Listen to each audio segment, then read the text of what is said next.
This is Future Sight, a War Machine and Horde show covering games, events, theory, the meta and more. If you like what you hear, don't forget to subscribe to the channel for more content at KS1 Gaming. Thanks and enjoy.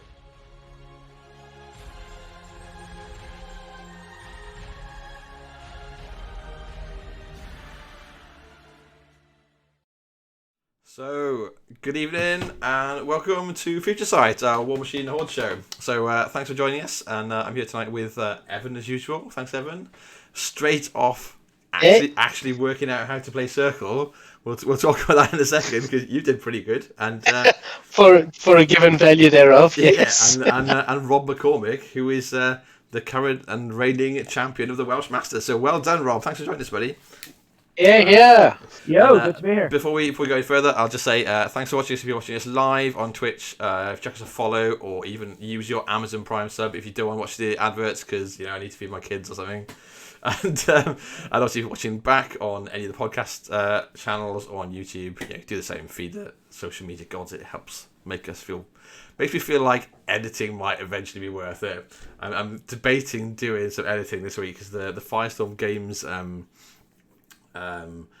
like footage from the weekend, the audio is pretty bad, so I'm highly debating whether or not I can talk to Rob obviously from Firestorms and see if I can do a sped up and commentary over it, but we'll get to that when we get to it. So but thanks for joining us, everybody, and what a weekend it was, right? Welsh Masters. So this is like the first. This was the first major event back in the UK since COVID, and it felt fucking amazing. Like, I've got to say. I mean, Welsh Masters is the event that sort of got me hooked on UK War Machine. It was the second event I played in the UK, and I've just been chafing at the bit ever since COVID's yanked the rug out from under us thereafter. Yeah, absolutely. Go on, Rob. Sorry, go for it, buddy. This was like my fifth Welsh Masters, and I'd been missing it so much. Like, I'd been jonesing for a big 2-day event, and this was just perfect. I've also been jonesing for these events. Because that is my name. Anyway, so is it held? If you've been somehow missed like me spamming all the War Machine groups with streams and with updates, it was at Firestorm, the new Firestorm Games Cardiff and the South Wales Gaming Centre, which is in Fairwater in Cardiff. It's moved into basically like a beautiful new building. It's what was like an old car showroom. So it's got your typical ginormous mezzanine level and a huge glass staircase and just bags and bags more room for like the airflow and like the shop area, which is nice. And it still felt pretty good because we had like nearly 100 players, and looking at the pictures before, I was kind of like hesitant. I was like, how's everyone going to fit in? And we fit nearly everybody upstairs. There was like two rows of tables downstairs? There were two rows of tables downstairs. Yeah. And they still had space for like Magic the Gathering guys coming down there. Like, if we get the player base back up, they'll be able to host a good 150, maybe even 200 man like they used to there as well. Yeah, because it extends all the way to like the door basically on that one side, and I don't know how much you looked downstairs, but there's a room to expand all the way to the back of the store downstairs and across if they really wanted to. So there's definite room. There could be a triumphant return to like 180 man Welsh next year. Who knows? Yeah. if they're insane enough to try to do it. It was super cool. I'll be there for it. I'll support that. Absolutely. So obviously we all sort of travelled down. You went after work on Friday, Evan. I guess you did too, right, Rob? Because of your occupation, and I. Yeah.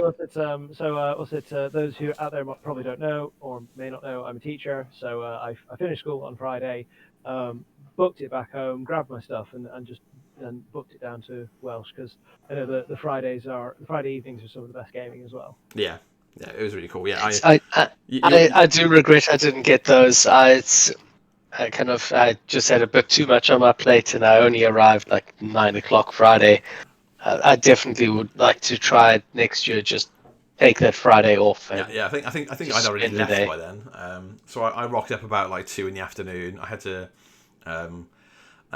Send my kids off to school and stuff in the morning, do an exchange, and then I had to go get some new glasses, and then the epic drive down. But we drove down and just stopped on the outskirts of Cardiff to get a bite to eat, then went straight to get Lewis. Lewis, if he's watching, was a brilliant host for me and Andy for the Welsh team.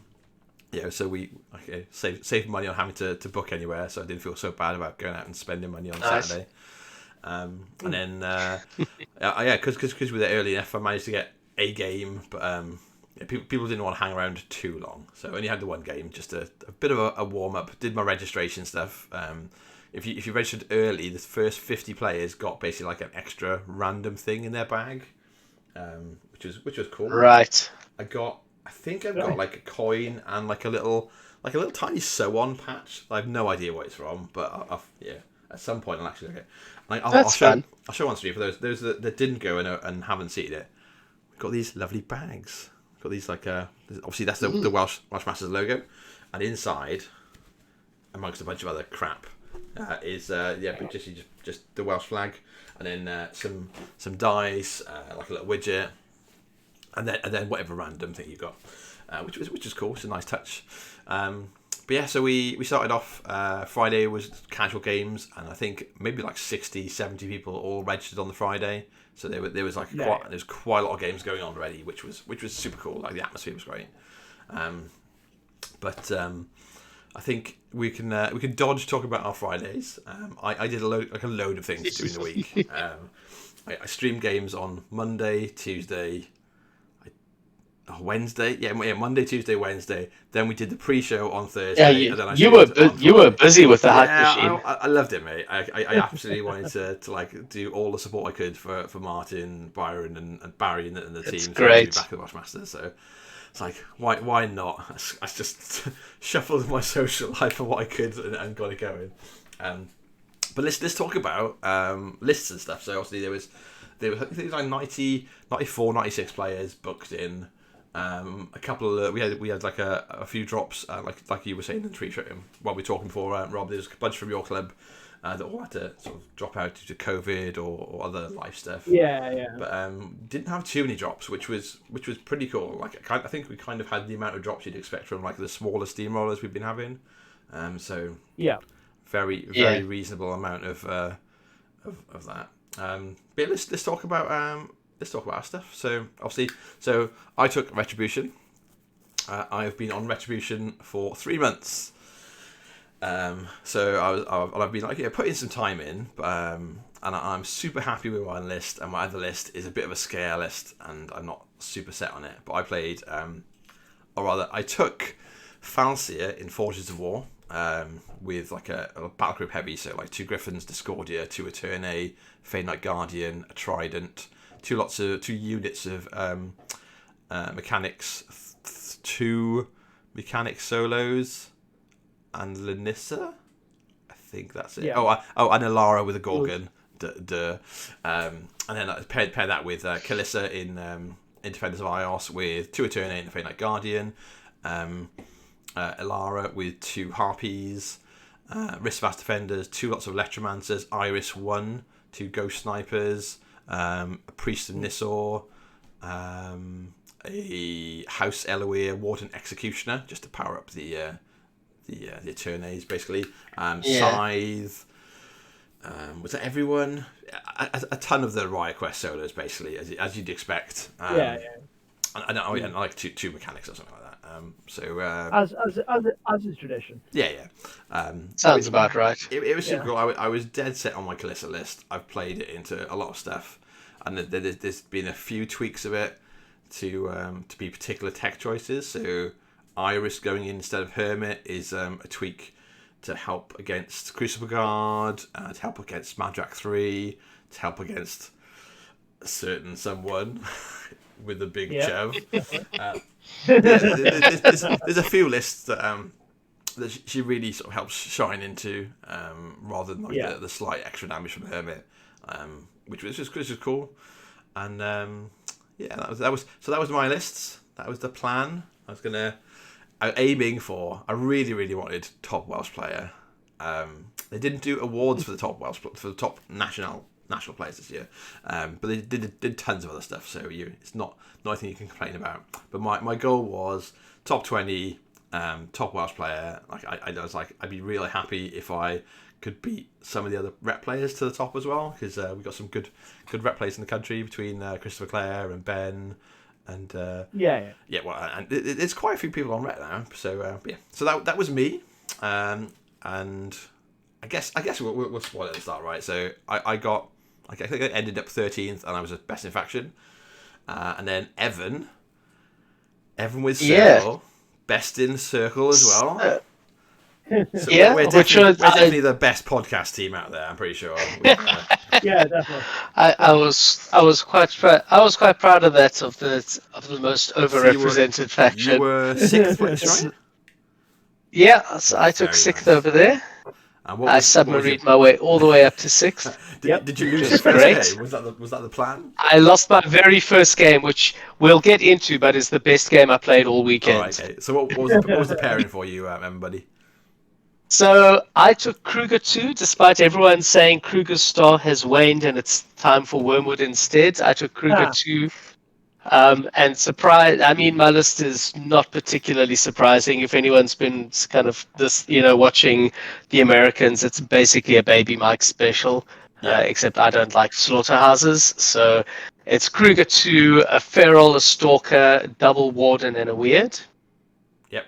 Then I've got a pair of Stone Shapers because they're essential for the Wardens. I've got a Misspeaker because I'm a coward and I don't like being shut down by cloud walls. I've got Chuck Dogwoods because he's just too good to leave at home. Yep. Pair of Death Archons because obviously Des and Gubbin because I'm kind of convinced they're currently the most broken ride quest solo in the game right now. You're probably not wrong. I stand by it. They are. I mean, when they do nothing, they do nothing, and it's just it's a requisition slots.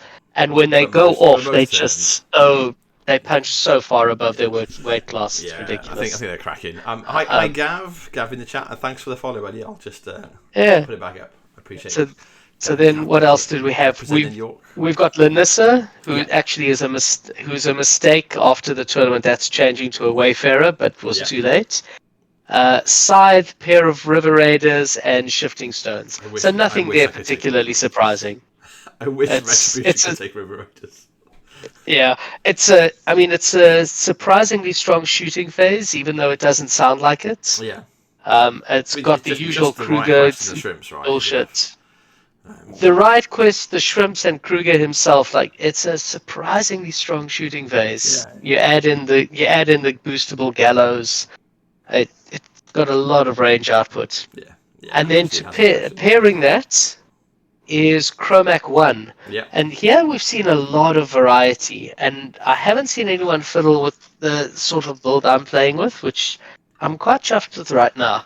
So it's Chromac 1, a Feral, Ghetto, Loki, Stalker, and a Wilder, which is stock standard. You will see every single Chromac list looks exactly like that in the battle group. You've got Chuck Dogwood, Kruger 0 with a Weird, which debatable how you've put him down, but that's I'm seeing a Weird fairly standard. Sometimes 2 on him. Sometimes 1, sometimes 2. I've seen some people move the Feral onto him to save some points. But that's not a whole lot of changing. I've got 1 River Raider in there, trio of Warwolves just as flag sitters. The Well of Orboros because of course. Shifting Stones, and this is where there's a lot of changing that I've seen. I know some people have tested out a Pureblood for the remaining points. I tested that out. I wasn't too thrilled. What I settled on here was a unit of Valkyries, so we don't get shot off the table and you don't get into list chicken against shooting lists. And the Death Wolves, which I'm really enjoying. It's just a nice little unit, a nice little 3-man unit that takes a lot more to remove than it really should. Yeah. And I played Andy Garrard in the week before, and he had Death Wolves with his Wormwood list, and they're some juicy addition, which is quite cool. It's a fun addition. And just for shits and giggles, the Death Wolves can trigger Sikkim on the Warwolves. It's a nice little spicy bit. Because they're wolves Warbross or whatever. So yeah. So if you're watching Yeah. it and you're like, what's that? The Warwolf solos that you get 3 for a rec point, right? Can, Yep. If an attack from a circle. In any Wolf Swarm model, which is so Wolves of Warboros, and then Death Wolves, Reeves. Yeah, they'll it basically triggers a free charge from the model out of activation. Yeah. Then they can activate and Yes. then charge something else or just do something else. So if they're close, you can get a double activation, or you can just use them to kind of get these crazy 21-inch bullet charges. Yeah, or even just use it as the extender to like threaten to go and contest or something. You don't have to. Yeah. You don't have to put them into combat. You just go, my Warwolf is 20 inches up here. I want to get him over onto the flag the other side of the table. Yeah. As long as I can see the model, I'll charge that way. Good times. And then you so you charge your whatever it is. Like, are they speed 7? They're speed 7. Yeah, so you charge your 10, and then you run your your extra 14. Yeah, pretty good for a freebie. It's just a really solid piece. Nah, I always go for them first. I always just try and get them out of the way whenever I play against Circle. So, with that said, so those are my toys. With that said, Mr. Rob McCormick, what did you bring, perchance, dear sir? So the first list I put down on my was, of course, the man, the myth, the legend, the Chad. So we had Karchev 2, Karchev and Deathjack, Malign Fusion. Yep. And I brought them in Jaws of the Wolf. So the Khador Jack theme, which gives all Khador Jacks, gives all the Warjacks in the list Pathfinder, gives me a stupid forest to put completely with 18 at deployment, which is like a bigger deal than like it looks at first, because it gives you somewhere to hide all your squishy solos. Yeah. Oh, interesting. Okay. Yeah, like the forest is actually like kind of a big deal. When it changed during the last update, like it made a whole bunch of casters just instantly viable. Karchev doesn't care much about that though. So let's move on to his list. So he's bringing 2 Marauders, 3 Juggernauts, and the mighty big B, Behemoth. He's got an adjunct attached to him. Then he's also bringing Sorcerer Zero for that sweet boundless charge. Sorcerer's got a Rager because you have to have at least 1 shield guard, I think. And then he's being backed up by a Death Archon and 2 units of Chaos Eliminators. Yeah. Big B's an interesting choice there, because it's quite expensive when you want to just get a whole lot of meat. So originally Behemoth was a Berserker and a Kodiak, and I chose it for a Behemoth because for 2 reasons really. One is that Behemoth brings guns, which the list was really very good guns as well. She's got powerful attack, right? So yes, like amazing guns, and like spoiler, like Behemoth probably won me at least 2 of the games on the backs of his shooting. Right. And the other thing that he brings is armor piercing power 12s. I mean, he just hits like a freight train. I mean, there's one thing Karchev can struggle with sometimes is high armor. So which is one of the reasons like I don't bring Devastators and Clamjacks and stuff with him. You want how many Juggernauts did you say you had again? 3 Juggernauts, yeah. Right, so 3 Juggernauts and Behemoth, you're not struggling to crack armor. No, exactly. Especially when like while he doesn't buff damage, he gives everything extra attacks and free charges and fully boosted. Yeah. And as it turns out, Behemoth with like fully boosted to hit, a free charge, threatening 14 inches, and with potentially 2 extra attacks from Abattoir, will kill a lot of shit. There's not a whole lot that's going to stand up to that, let's be honest. So that was the Karchev list. And then paired with that, because that plays into a lot of stuff, I decided to bring something real scary. So I brought... You went full on, I don't want any friends at the end of the weekend. Yeah, I call it the no friends pairing. Yeah.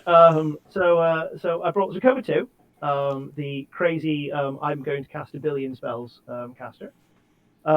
She's running in Wolves of Winter, because where else would she be, really? Yeah, obviously. Running a Decimator with his stupid range 10 knockdown gun that's power 15 randomly and has 2 shots. She's got a destroyer because that's almost exactly a Jack points.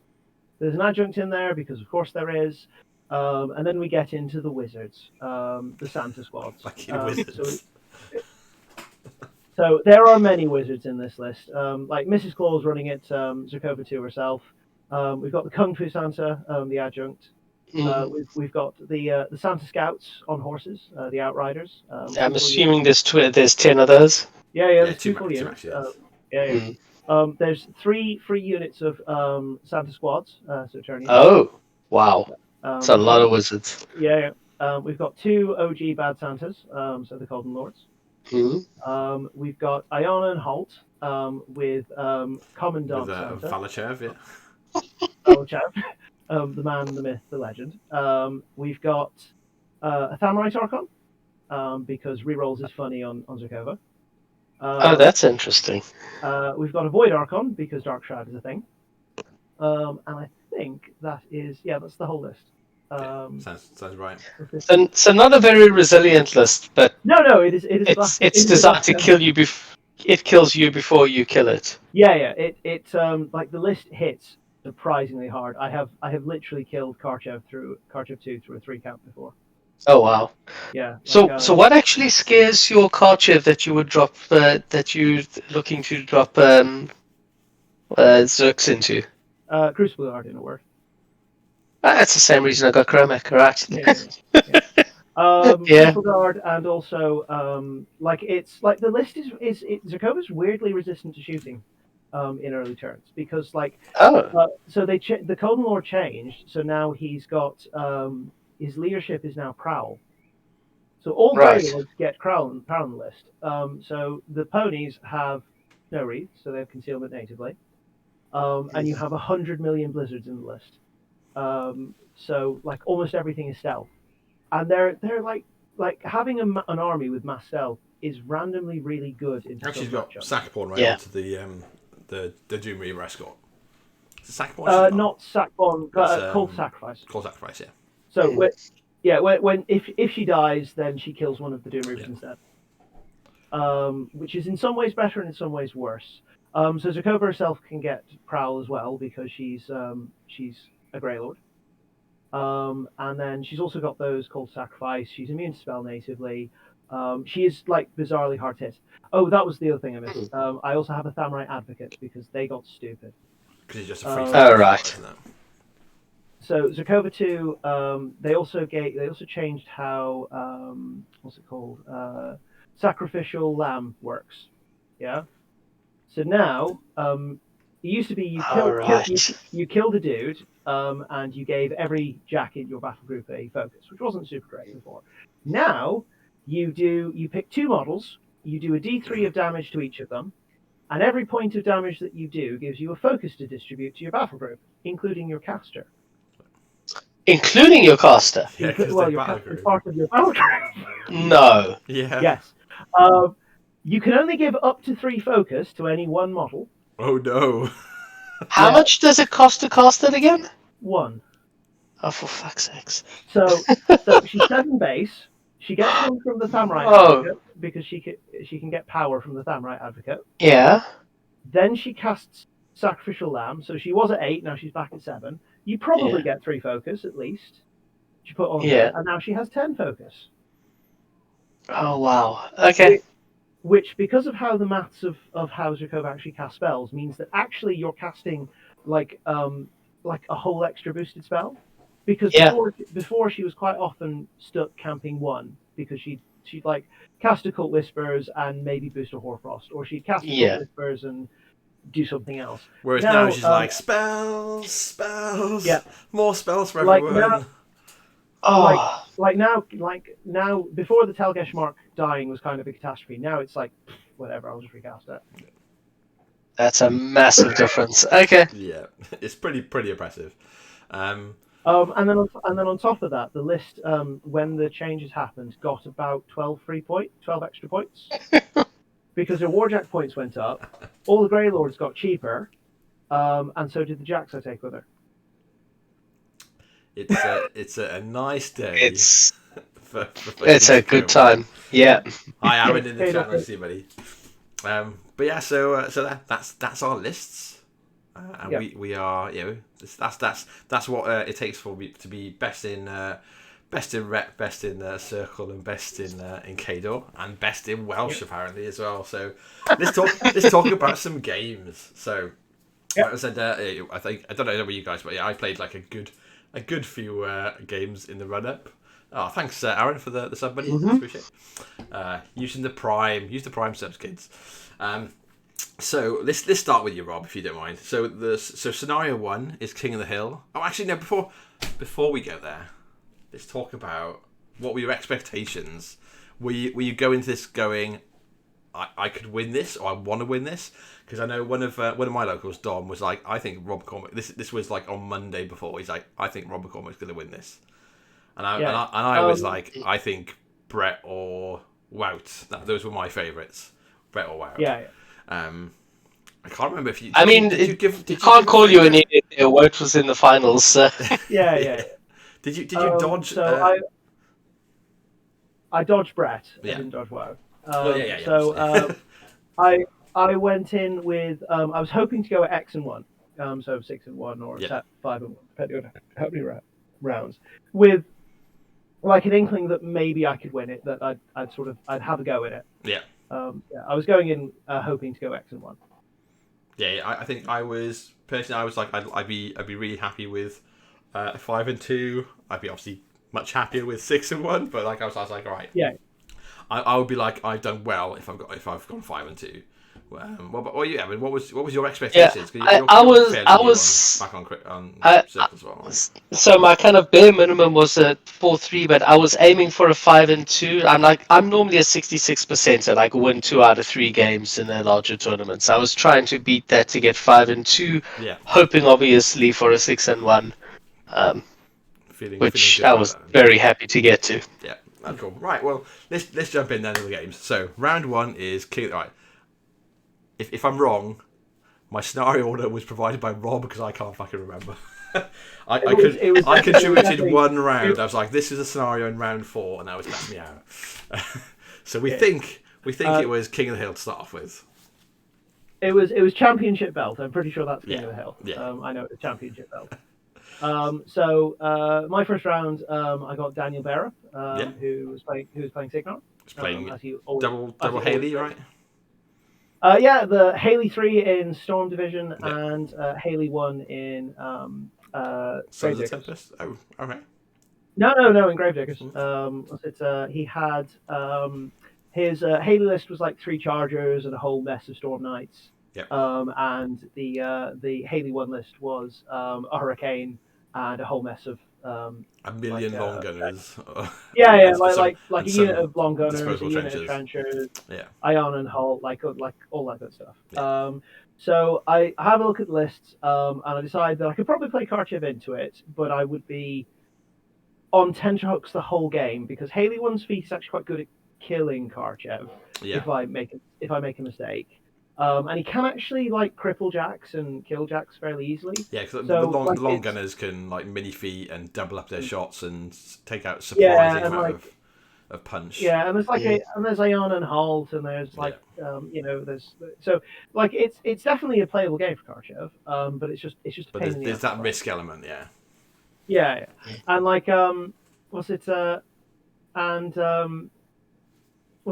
like Haley 3 is like much the same. Like it's like, well, if I fuck up and give him too many charges, then I might be in a bit of trouble. Yeah. So I decided in the end that Zerkova 2, because I'm looking at his list and I'm going, he doesn't actually have any stealth outs. Like he's got a patrol dog, and that's it. He's got Haley yourself, right? And that's only a short. Yeah, it's only a short range stealth out. I've never understood Signar players who keep saying it's a stealth out. Yeah. And like Haley 3 has a stealth out herself, but I will kill the fuck out of the echoes. Like the echoes are going to die if he drops Haley 3. Yeah. Haley 3. So I dropped Zerkova, which I don't think he expects because he drops Haley 1. And so we play Zerkova 2 into Haley 1. He wins the dice roll and goes first, which is the correct decision against Zerkova 2. And I pick a side of the table that doesn't have a massive house on it. because he's got a colossal, and I don't want to deal with that shit. So I deploy everything in standard symmetrical Zakova formation. He takes the true sight objective, because of course he does. Yep. And he deploys, but in doing so, he deploys his hurricane on the side of the board with the big house. So these. Oh. So he's got like he's got his zone. On his side of his zone, there's like a big house, like sort of in line with the center of the zone.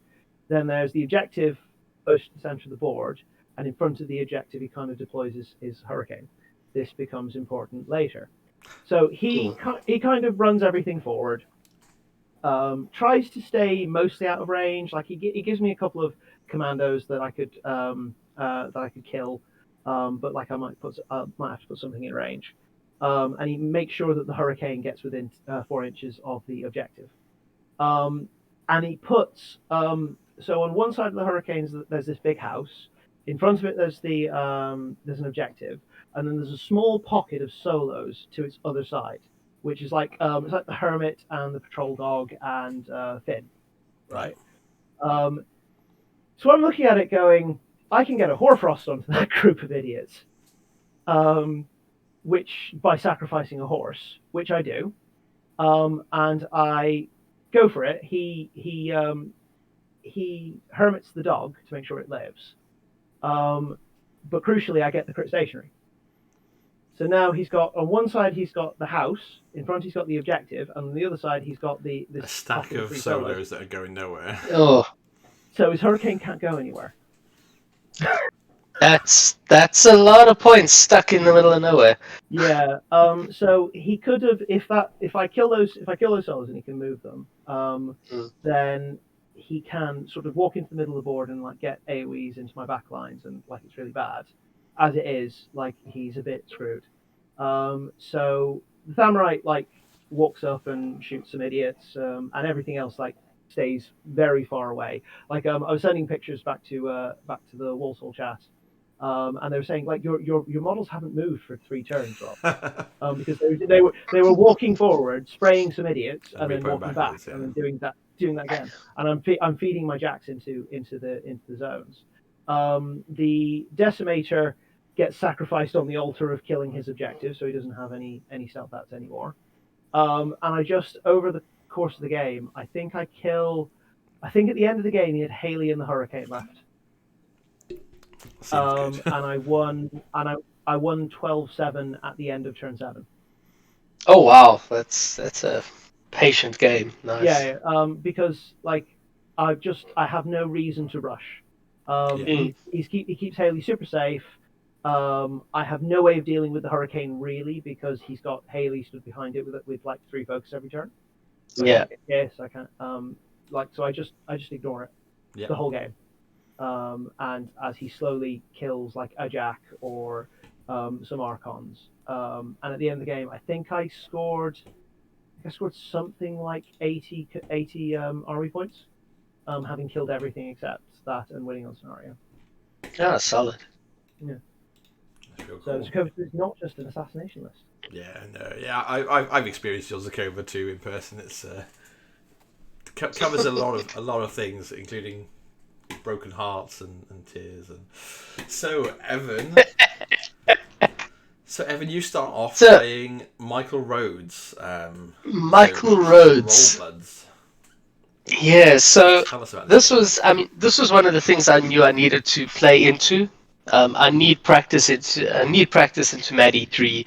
He's a big meta bully right now, and I had never played into him before. I knew this was coming. I was hoping for it not to be game 1, but sure.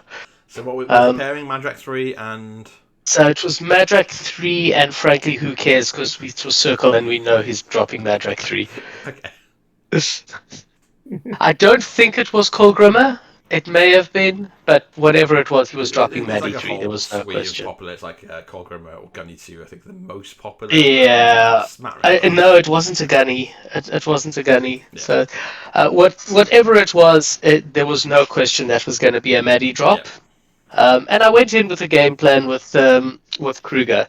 So we had, spoiler alert, this is true for every game I played, we had a nice big forest right in the middle, because Clearly, Firestorm just loves Circle and Legion. I don't know what tables, because I only had like a forest on like 2 of my tables. I think it was. Oh, really? I had a big forest in the middle of every single table. You just got lucky by the sounds of it. Which was amazing for a Circle player, like no question. And I managed to get first turn. So he picks a side. I don't care too much about terrain because Circle cheats. And basically, I just run as fast as I can. This is one of the things that I think it's underestimated by a lot of players, is what Secret Masters has done for Kruger is, if you can't, it's fairly easy to measure melee threat. And Kruger needs almost no camp to protect himself from ranged threats. Yeah. Stack Pawn onto the Hermit and onto Death Archons just means it's almost impossible to kill Kruger from range. What did that say, Rob? I couldn't make it out. It says Jack's adopted. And apparently, Evan, it was Gunny 2 that was the off list. But was it Gunny? Okay. Carry on. So Kruger can be pretty safe against the guns. Yeah. But yeah, Kruger, he just doesn't really care about that range assassin. Yeah. So you just shove it as far forward as possible, and that has the intended effect. You stick the stones up so you can do the teleporting nonsense, and that basically baits out a feat turn 1 from Maddie, which is pretty much what's intended. Yeah. So Maddie feats. He throws up the Tuffalos. Let's stop you for a second, Evan. What form of Maddie? Because I've seen. That's a fair point. So this is double fen blades. Yeah. Only one set of caber guys. Yeah. And it's a Tuffalo variant, not champions. Okay, cool. So two. Creel Warriors with cabers, 2 lots of fen blades with UAs, I would presume, and then max unit. So only one Creel Warrior with cabers. Yep. So the one side was free of cabers. Only once, and then obviously Tuffalos. There's an Earthborn, and I think there was a light there. There was a Pyre Troll sitting around somewhere as well. There was a Pyre Troll and a Storm Troll, and the Storm Troll's obviously a little sad into Kruger. Yeah, very sad. But so he's kind of pushes up a bit on the sides, but he's not too aggressive with the fen blades. And he's obviously really aggressive with the Tuffalos right up front. Yeah. And he was relying a little bit much on his Defense 14. So you got Defense 14 Tuffalos with Defender's Ward. And there's something sitting on, I think there's just a nearby piece of terrain pushing the Earthborn to Defense 14. So with, Defense 14 and the feat, he's relying on that to keep stuff alive. Yeah. But the Earthborn ran, so it couldn't put up its Animus. And I have a pair of Death Archons that are right up front and center. So this is basically Kruger's feat turn. So first, get all the TKs in place, chucks a little reroll on a Death Archon, and let him stationary. He missed one, but he can stationary 2 Tuffalos, so I don't have to kill them. They're now doing nothing to me next turn. Most importantly, they station the Earthborn. Station the Earthborn, which means I can then just TK what's it called in? I use the stones to port in a Stalker. The Stalker kills one Tuffalo, kills the Earthborn, and sprints back to safety after another TK. And he's now outside of all the threats. I managed to kill one more Tuffalo and then just turn around a third with the TK. And then I don't bother attacking anything else. I don't want to trigger Vengeance. I just want to sit back and now force him to come to me to stay relevant on scenario. Yeah. So I feat, and I'm out of... I think he's got range to get like 1 charge in. Which he does. He gets a Tuffalo in to charge a Death Archon, which I realize a little late. If he kills that Death Archon, there's a chance I lose on scenario, because he can just flood his way in. But I hermit that and I keep that all safe. And then he starts pushing forwards, and it's nothing particularly fancy. We trade a bit back and forth. I managed to clear out I almost clear out the central zone. I got caught off guard. there was one silly whelp is hiding behind a 3D house that I don't see. Yeah. So my end of my turn 3, instead of scoring 3, I score 2 because I don't see the stupid whelp. But aside from that, I'm pushing up and pushing him back. But I'm hurting my clock, and this is where just the time. A, the time taken to chew through Maddie's army, and B, just the experience of playing this matchup a little more starts weighing on me. But I managed to score 2 control points, not too bad. He pushes back and he's killed very little. He's just struggling to actually reach my forces because Kruger's doing Kruger things. Yeah. But he's pushing as hard as he can into the zone, and I'm very low on time. And my next turn, I managed to score 2 points, and I'm about 30 seconds away from clearing the last model that I need to kill for that 3rd control point when I clock. Rough. And yeah, it's a rough one, but I mean, that is a Michael played that very well. Well done to him. He actually finished quite well. I know he was the pair down at one point for whether we went 6 or 5 or 7, 6 or 7 games. So he did really well. He did well there, and I was quite happy. I do think that was probably the best played game I had of the weekend. Yeah. But I definitely needed to be a little faster. So that was how I began my submarine. That's how you started. Okay, well let's move on to me. So so we're playing King of the Hill, and I'm up against Benoit from the Belgian team. It's a lovely guy who's always been super good at supporting the stream. So if he's watching, thank you, Benoit. He had Jalam in Master. So both were Masters of War. It's Jalam with double Archidon, Raider, Shaman, Moloch Khan, Gladiator, 2 Soul Wards, Makeda 0 with the Kriya, Redeem, some Beast Handlers, Ferox, and a Tyrant Commander. But what he dropped was Xerxes 1, and this is what you played this. You played this list, or very similar to this, on War Table. Yes. Longer, if you remember. So it's Xerxes 1 with Tiberian, a Titan Gladiator, and a Titan Sentry. Makeda 0 with an Agonizer and a Kriya. A Willbreaker for Puppet Master and Tough. Redeem, Cats, Cataphract Citrali with Tyra Vorkesh. So they're my camera is running out of battery. So they're spell warded. The spell ward they get, or sacred, whichever one it is. And then Paingoers and Tyrant Commander and Standard Bearer. Give me a second while I plug in my phone, which I apparently forgot to do. So he drops the Makeda, the Xerxes list. I drop the Kalissa list just because I'm looking at the scenario. Basically, I think I can weather the storm and do some messing around with him. So I win and go first. Winner will go first and choose it. There is a big forest in the middle of this one. So despite what I was saying, this is the one table there was a forest. I kind of spread my guys out. I've got Ilara and the Harpies towards the left zone, and then my battle group more central and towards the right zone, so I can stick someone in my zone and start scoring. So obviously I just run up. His cats run up pretty far, between all of his speed and his and dodge and having just a good amount of defense and stuff. They're going to be a pain in the arse. So they position across on the right hand side. The block of Citrali just come down the middle, mostly just behind the forest, and then sort of puts one of the gladiators. Do his cats have a longer melee threat than your walking shooting threat? It might. Yeah, I think it's 19. I think it's the same. So I was like, right, so that's your ranged unit.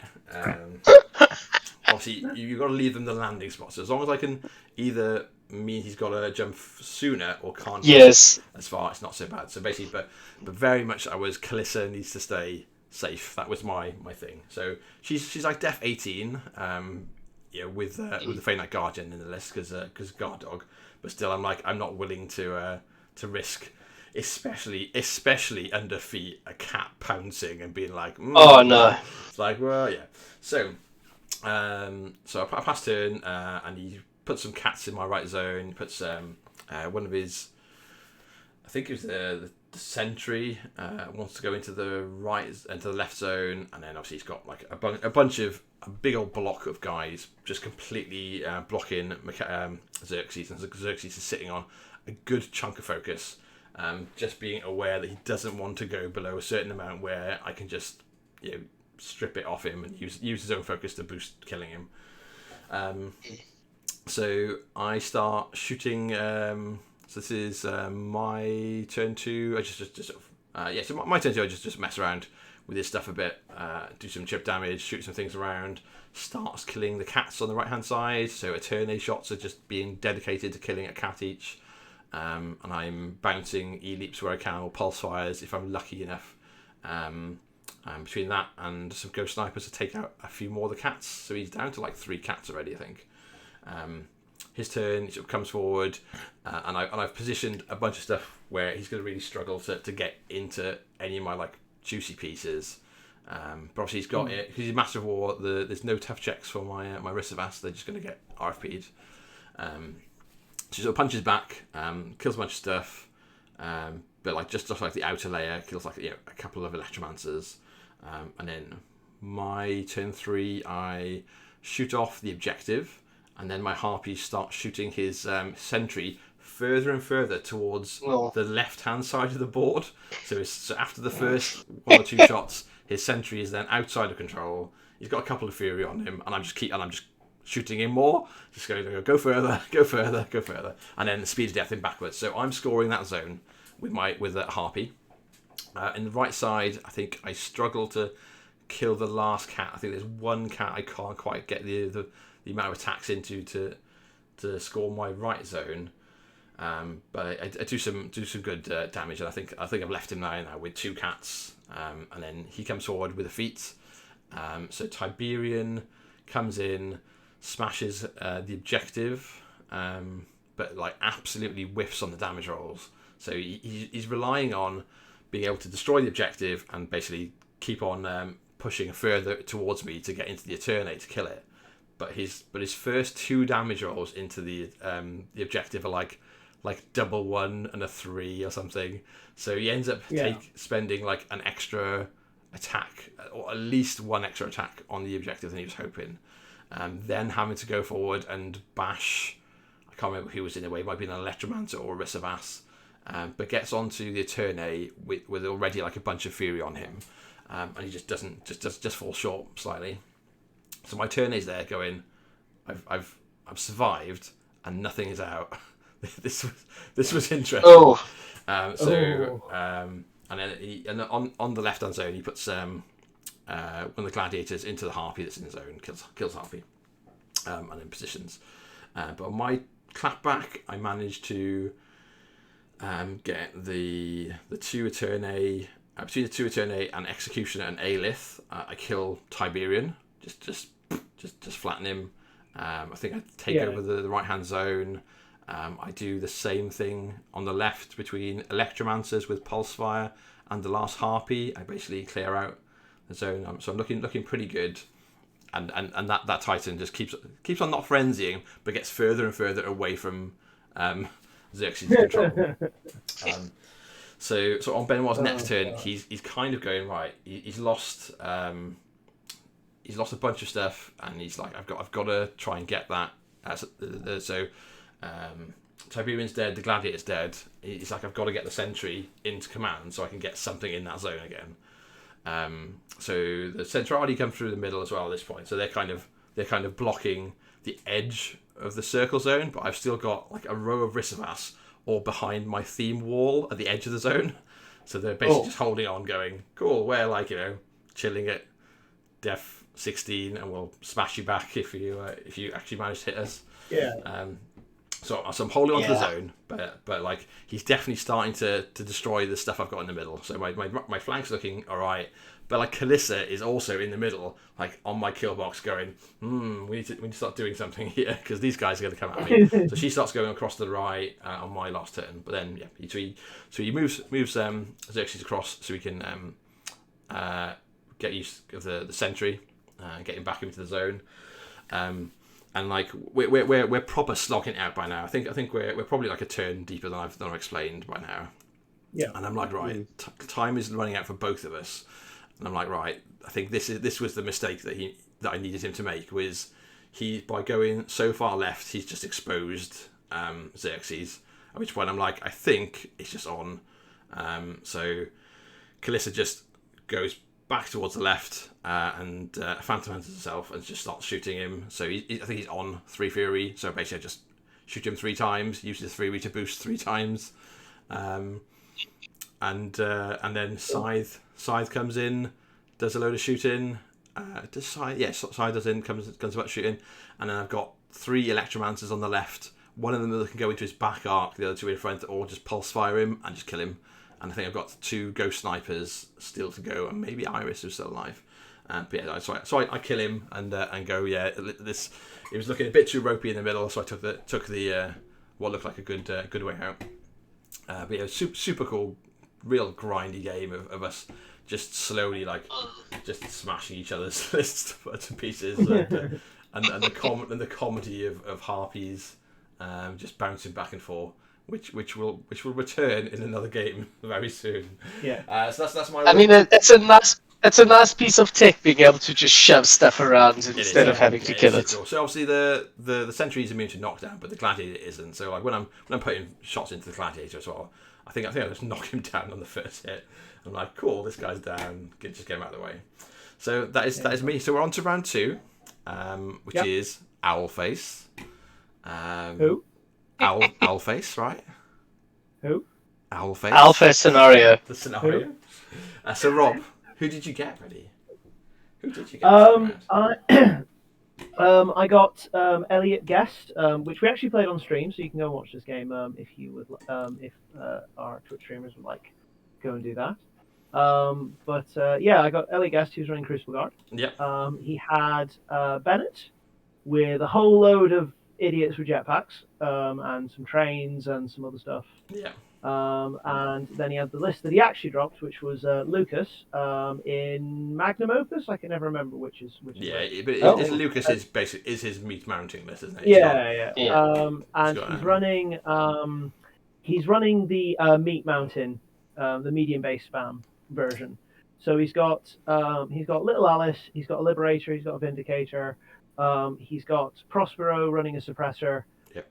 He's got 2 units of assault troopers. He's got 2 units of failed experiments, and he's got some mentalists and a mechanic. Mentalists and I think a couple. Yeah. And I think he's got. Yeah, like some. Has he got any stingers? I can't remember. I played him on Friday, but yeah. No, he didn't have any stingers. Yeah. He definitely didn't have stingers, because I would have remembered that, because they're assholes and I hate them. As you should. Yeah. They would have been public enemy number 1. So I look at the list again, and like, this is exactly the faction I don't want to see with Karchev. And actually, Bennett is a little bit scary because all of her damage is ranged, which means my armor buffs mean basically nothing. Mm-hmm. She's long enough range that she can stay out of Mortal Fear from the Death Archon. So I get Death Ward, and I'm a little bit sort of apprehensive about dropping the Jax into that. But I'm looking at it and I'm sort of thinking, well, if he drops Bennett, he still doesn't really have a lot of stealth outs with the Bennett list, because even though the trains have sprays, the big sprays are cold damage, and I don't care about that because I have Santas.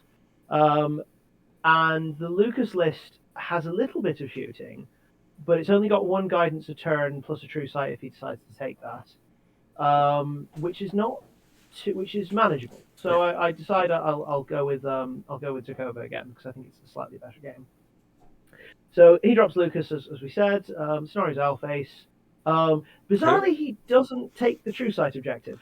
Right. I still don't know why. He took Pathfinder. So the terrain is fairly open. There's like a big house in the left-hand zone on his side, and there's like a trench on my side, and there's a big cloud in the center of the zone. But it's fairly open. The terrain itself was fairly irrelevant. The cloud was a little bit impactful. So he wins the roll-off, spends some time umming and ahhing about whether he should go first or not, and then realizes he's playing into Zakova and takes first. And he definitely goes first. Yeah, because like, I mean, can you imagine, right? Like winning the roll-off and then giving Zakova first. Yeah.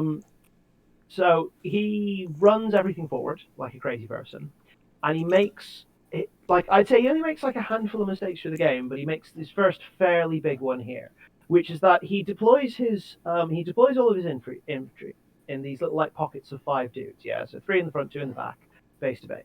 Yeah, and he runs them forward like that. And as we discussed in the last game, Zakova has Hoarfrost on 4 dice to hit with rerolls. And looking for the tasty crits. Yeah. And you can do it twice because So like potentially, right? So he runs some idiots forward.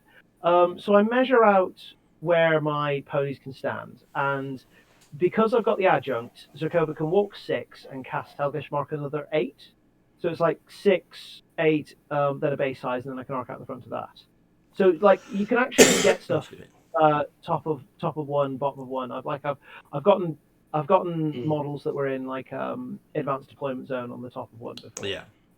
So bottom of 1 is not really an issue, and he's left a gap that I can just about get line of sight onto Alice. Yeah.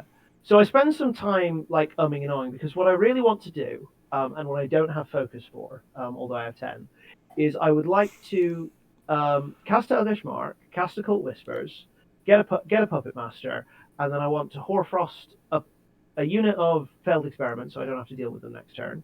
And I want to pop Alice, so I want to hit her with the Spectral Fire and kill her. So I decide, and I can definitely make one of those happen, and if I'm greedy, I can maybe make both of them happen. So I decide to go for the greed play because it's not really game deciding, and I get it. So I don't cast the Occult Whispers. I cast the Telgesh Mark. I roll the 6 or 7 I need to hit Alice without having to use the Puppet Master. Yep. I don't boost. I just pop her into Big Alice without using the Puppet Master. I boost the Hoarfrost on the a unit on a unit of failed experiments. I don't get the failed experiment. I don't get the crit. Then I reroll into the crit on 3 dice. And I also boost the damage because I've got a focus left over, and I randomly kill the failed experiment I hit. So I've traded a horse, which he's going to have to kill next turn, and Zakova's activation and focus. For Alice, a failed experiment and another 2 frozen failed experiments. Another 4 frozen failed experiments. Oh, good God!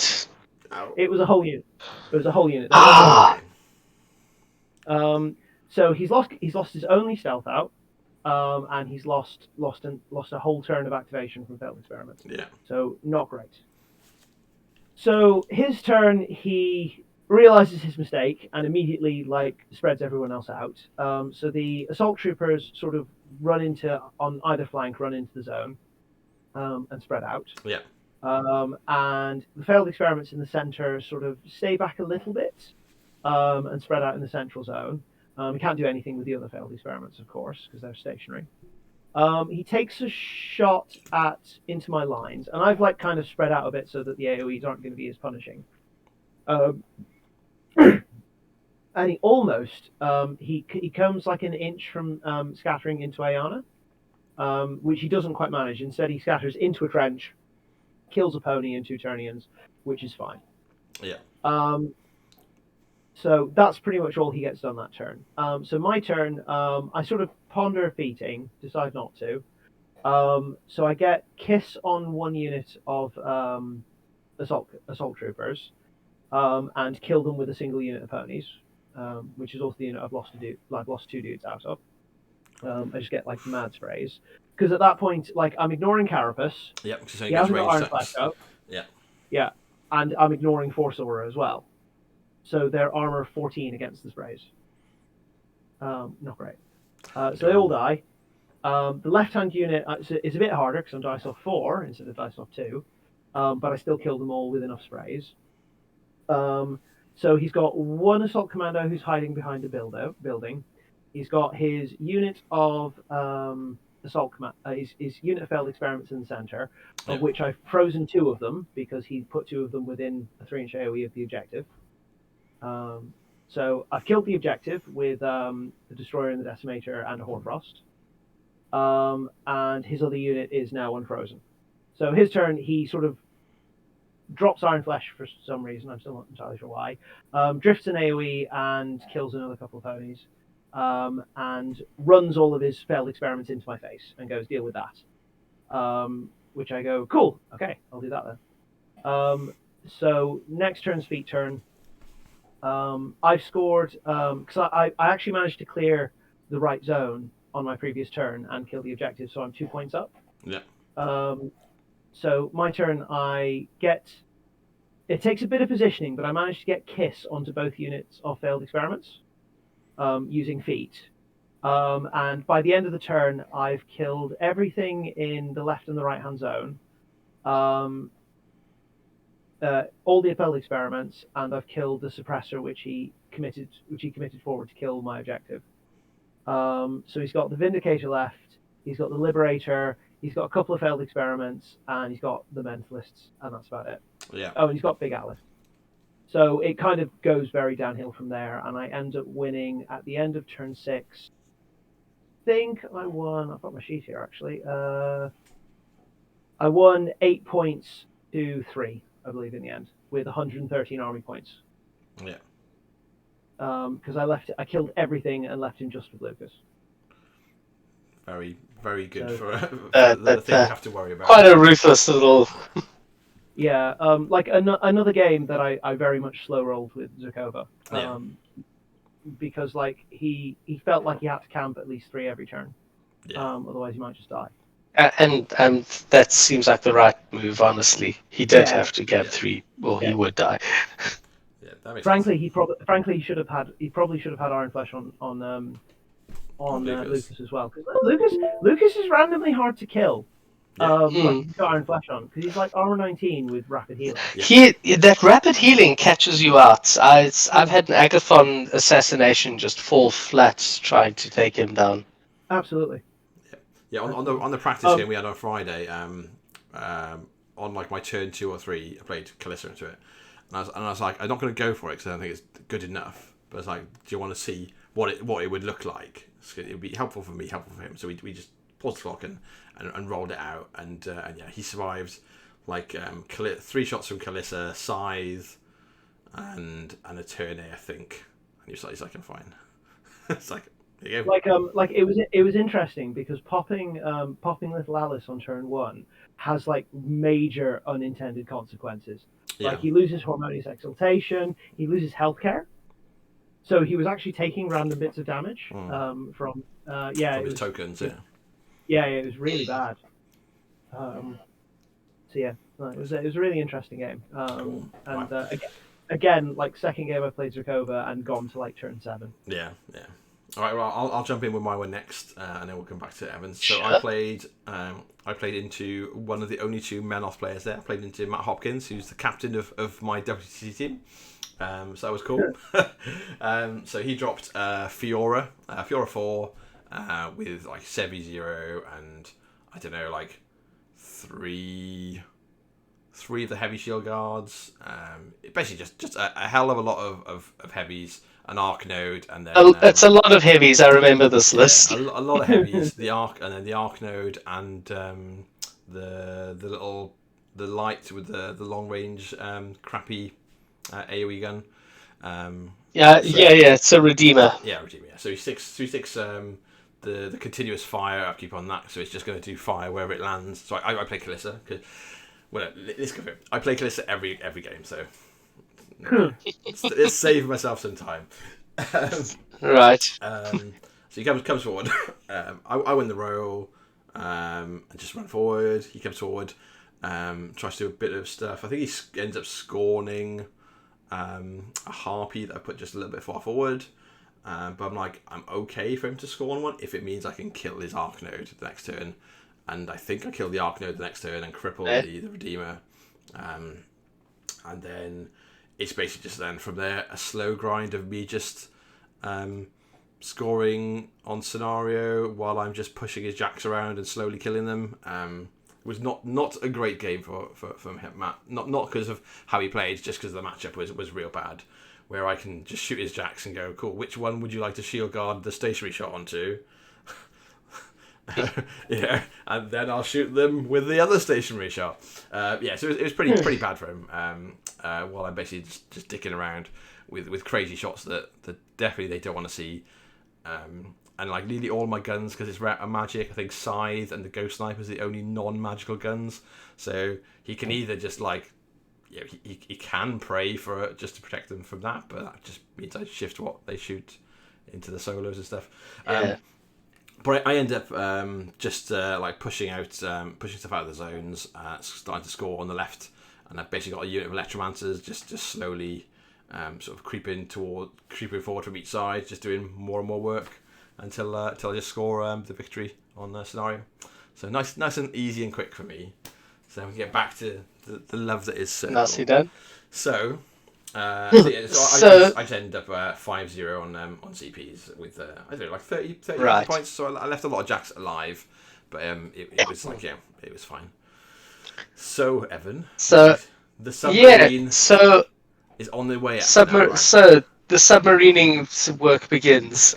So I draw Stuart Duncan, who is playing minions, and his minion pairing is poor old Maylock, and Maylock's, it's the old school Maylock, so it is what would you call it? Well, Maylock with Gator spam. So it's Gator spam with there's a Wrestler and there's the Blind Walker. He doesn't have Barney Zero. It wasn't available for him yet. So that's the Maylock list, and then he's got a typical Jugger sort of beast list. So he's looking at my a beast list. Sorry, is that a typical Jagger list? Is it? It seems fairly typical. It's about 4 beasts and whatever else they fit in there. She does have battle host. Like she runs things quite well. Battle host and Sun's Importance. It's like, she's quite happy with that. I just don't very often see her basically, But yeah, but either way, so I look at this and I think, well, I've just played one grindy game into a boxes and tough with Maddie 3. Like I can play Chromac into both of these, and I know Chromac is he's really harsh on poor Maylock. And Stuart hadn't really taken much look at the matchup, and he dropped Maylock. So this was a really harsh matchup for him. So if anyone's a minion player and you're not really sure of this, take some notes out of this. So because you've got Chromac and you've got a well, that's 16-inch bestial. That means if I keep my beasts within 4 inches of Chromac, he will never ever cast Mortality. That list, I mean, if nothing else, that list actually just doesn't have the hitting power to break, to kill Getorix without Mortality. It's just not an option. Yeah, if you're not sure, bestial means no casting spells or channeling through bottles inside Chromac's control. It's awful. So 14, and then the well bumps it up while it's alive. So he just says nothing gets cast. And if you've got a juicy place to put him, was there a giant forest on this table as well? There was a giant forest in the middle of the table. And just go, no spells for you, Maylock. He who likes to make your entire army undead and armored. It was pretty bad. And well, the other thing is, if I get first turn, he doesn't even get to cast Death Pact. No. Because I get so far up the board, he'll kill box himself to cast Death Pact.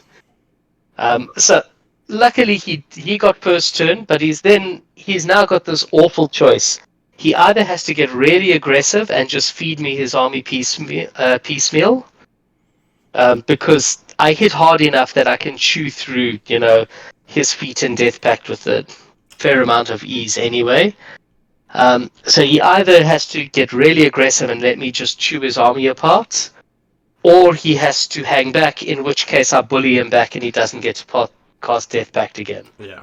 So I think his best bet at this point, and it's not a great option, but it's his best, is just to cast, or to be aggressive and just try to, just try to clock me. I don't think he's got a better option than that, honestly. Which is essentially what he did. But so he's feeding me forwards like a third of his gators each turn, and I get to live the old school circle dream of just hit and run. And between sprint on the stalker and all the war paths, I can just keep on hitting and running. I gradually shove Getorix forwards, and again, Getorix is 1421 with the excessive healing. So Getorix is just bullying his way up the board. Yeah. And it's a fairly uneventful game, but it's a long grind. So that game eventually ends with me taking that at 6-0 control points. And I mean, the victory points showed like he's just feeding the army at 84 victory points to 2. Yeah, that's... I finished that game with 40 seconds left on my clock, though. So my first game I've clocked out. My second I finished with 40 seconds on the clock. So I'm exhausted by the end of this one. Yeah. But I mean, again, so kudos to Stuart there. I mean, he was really trying everything he could, and he was keeping a very positive face on it. And it's a hard thing to do when you realize, just a couple minutes you realize like 20 minutes into the round that, oh crap, I am just stuffed when it comes to this matchup. It's just horrific, yeah. That's right. And he kept a really positive outlook on it while that was happening. So. Fair Thank you, Stuart, for keeping it up in what could have been a fairly unpleasant game. That's cool. So we're on to round 3, which is split decision. I'm going to go over mine first because it's another quick one. Okay. So I play Dean Booth from the England Lions. We played on the Firestorm stream. If you want to watch it, it's probably not that great to watch. So he drops. She's got Veil 1 and Lilith 4. And there's not a great deal of sort of impactful terrain on the table. There's a cloud towards like the right hand side a little bit, which is going to impact some things. He's got like virtues and stuff with his Lilith list. I expect him to drop Lilith. I drop Kalissa. So my fallacy list normally would deal with, but I think that there's enough because of the composition of his Lilith list. I think there's enough that I can ride through it with fallacy with Kalissa and my wall. He drops a Veil. I win the roll and go first. I think. Do I go first? I might go second. I think he wins the roll and goes first. She just runs up a bit, and then I go up, shoot off Baal and a couple of Hex Hunters, put a good chunk of damage into an Angel in just outside a trench on the left. And I'm kind of looking at it and going, right, I want to save my feet, not feet this turn. There may be a turn in between where we're positioned first. But I'm like, right, I want to save my feet. I think I'm safe where I am. I'm behind Kalissa's, camping a couple. She's behind a wall. She's got the Guardian behind her. So I'm like, yeah, I think she'll be okay. But I've put a Risavast Defender in front of the wall. And I just basically made a ginormous fuck up where I put someone in charge range of the Angel I was shooting who can then bounce off him and hit Kalissa over the wall, which is what Dean takes the time to do. So he's got to slipstream a bunch of stuff forward. He's got to leash the Angel forward as well. But basically he leashes, slipstreams, comes forward to with feet put insight up, and has got a chiller on the Hex Hunters. So one of the Hex Hunters just runs to within 2 inches. And yeah, he just sails in with the with a reroll. Sails in to hit the Risavast. The Risavast hits him back, does a chunk of damage, but not enough to take out any aspects. At which point he overtakes forward, and he's needing a boosted 10 over. Even with Chiller and Insight, he's needing a boosted 10. Misses it, gets the reroll, hits it, and it's like dice plus 8.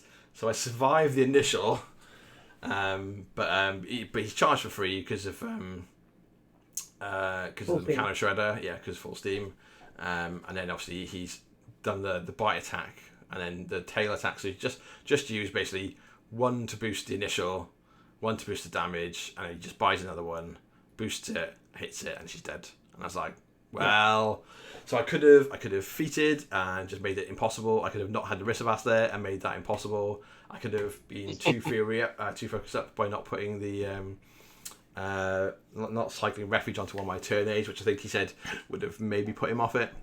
But yeah, it was definitely my fuck up. I think the matchup is decent in my favour. If that doesn't happen, I think he scalpers off maybe a couple of things on his turn, and then I got the potential to push forward and just do a lot and take out objectives and just start killing next turn. But it was not to be, so that was nice and quick. And then let's go over to you, Rob, for the juiciness then. So what did you go into? Is this a split decision or round 3? This is split decision. So I get Adam Court, who is playing Circle. Right. So I've seen Adam's been commenting today about the PTSD that you've given him. It was a slightly hilarious game for a number of reasons. But let's get into this first. So he's got Chromac and he's got Wormwood, I believe, is on the list. Yeah. And I've been sort of thinking a lot about Chromac recently because I sort of heard Brett was taking Chromac, and I was looking at it going, this might actually be a decent Karchev answer. For a lot of the same reasons, it's very punishing into Maylock. It's kind of annoying to play as Karchev. Yeah. Because Karchev has a very big control area, so you can play very far back, and you kind of have to into Chromac because you kind of you want to cast Unyielding, you want to cast Full Throttle, and you want to be pushing your jacks forward, so you kind of have to stay back a bit. And it's going to really. But I mean, a 16-inch control that you only have to cast on your own models means it's not too bad. Though. Yeah, it's not awful. It's definitely playable. But it just shuts down your off list, right? Just shuts down Zakova completely. Yeah, Zerg's can't do it.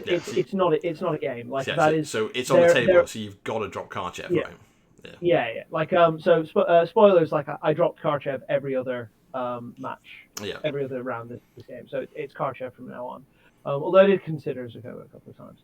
So I dropped Karchev. He drops Chromac, and his Chromac list is a bit different. He's got Chromac. He's got actually built it. Let me just pull it up. So he's got Getrix, he's got Loki, he's got a Stalker. Yeah. He's got Kruger with a Waldweird. He's got Una with a Storm Raptor. Yeah. Does he have no Feral? He has no Feral. He has Chuck Dogwood. He has some Shifting Stones. And he has a Well, and he has a River Raider. That's very spicy. Okay. It is. I quite liked it. So the table we're on is obviously split decision, and it's got a big forest on just outside my side of the table on the right hand side, and it's got a big house on my left hand side in front of my objective. And then on his side of the board, it's really open. There's nothing. He's got a trench, and he's got a. So he has built that as a Karchev drop because the free attack coming from the bird to a jack is going to disrupt it. Yeah, exactly. It was a really interesting list to play into. So I win the roll off. I go first because I don't want him bouncing everything up the table. I'm not getting a huge amount of table space going first, but I'm denying him the table space. Yeah. So I do that. So I deploy everything in standard Karchev formation, which is Karchev in the center, Behemoth right next to him, and the Death Archon next to it, and then you sort of go Marauder on either side, and then Juggernauts wherever they deploy their idiots. Yeah. And I'm already sort of planning that I'm going to be shifting my entire line to deal with the right hand zone because he once again doesn't really have stealth outs. He's got True Sight from his objective, but my eliminators can stay super far back and just contest my flag, and it's kind of like as long as he's not scoring my flag, I don't really care about that side of the board. Yeah. So I sort of run everything forward. I get Death Ward out on a Jack, which I end up putting it on Behemoth, which I decide I don't like later and put on something else. And I just camp a bunch. I think I actually I forgot to cast a bunch of stuff on that first turn in my eagerness to get as far forward as possible. So he goes and he wants to stay outside of 14 inches of my jacks, which means that although he can come forward, he doesn't want to come forward too far. So he ends up stopping, like he stops like sort of at the front sort of line where the well is, if you will. He comes really far forward with the Storm Raptor, but everything else sort of stays quite far back. And he pops out a Blackclad from the well. Yeah. So he's got the well right in the center of the board. He's got Kruger and the Woldweird and Storm Raptor and all that stuff off to the left. And he's got Chromac and his battle group off to the right, where that zone is. And he makes a mistake because he forgets that he thinks that Behemoth's AoEs are AoE 3 and not 4. Oh. So he puts a Blackclad within a 4-inch AoE of one of the stones. Yeah. Not a good sign. Not a good look. I don't actually realize this on my turn. So on my turn, like I know I'm going to shoot something with Behemoth, but I'm not quite sure what at this point. Yeah. I know I want to break the stones, but beyond that, I haven't noticed that the Blackclad's within. But it's a juicy, yeah. And so I decide that I want Death Ward on a Juggernaut that I'm going to put in the central zone, and I'm going to just because he's not cast Bestial either. He's put out his upkeeps and just hovered off to the side. So I decide I want to push forward a bit, stay outside of a potential Hunter's Mark and charge, because it's not super easy to trigger Warpath against Karchev. Like, because it's very hard unless you can kill an Eliminator or something. Yeah. Like he's got to get like a really lucky scatter, and I actually leave the Eliminators far enough back that he can't possibly scatter onto them. Yeah. Like I'm outside of 20 inches of the well, right? Because like that's like the game. If I can alpha him, he has a really hard time. If he can alpha me, like I start struggling a little bit. Yeah. So I go to shoot the stone, still not realizing that the stone is within a 4-inch AoE of the Blackclad. Hit it, obviously, because it's defense. It's 5. A stone. Then we measure the AoE, and I realize, oh, I've got the Blackclad. So damage goes a bit crazy, and I kill both of them. And I'm still there with another focus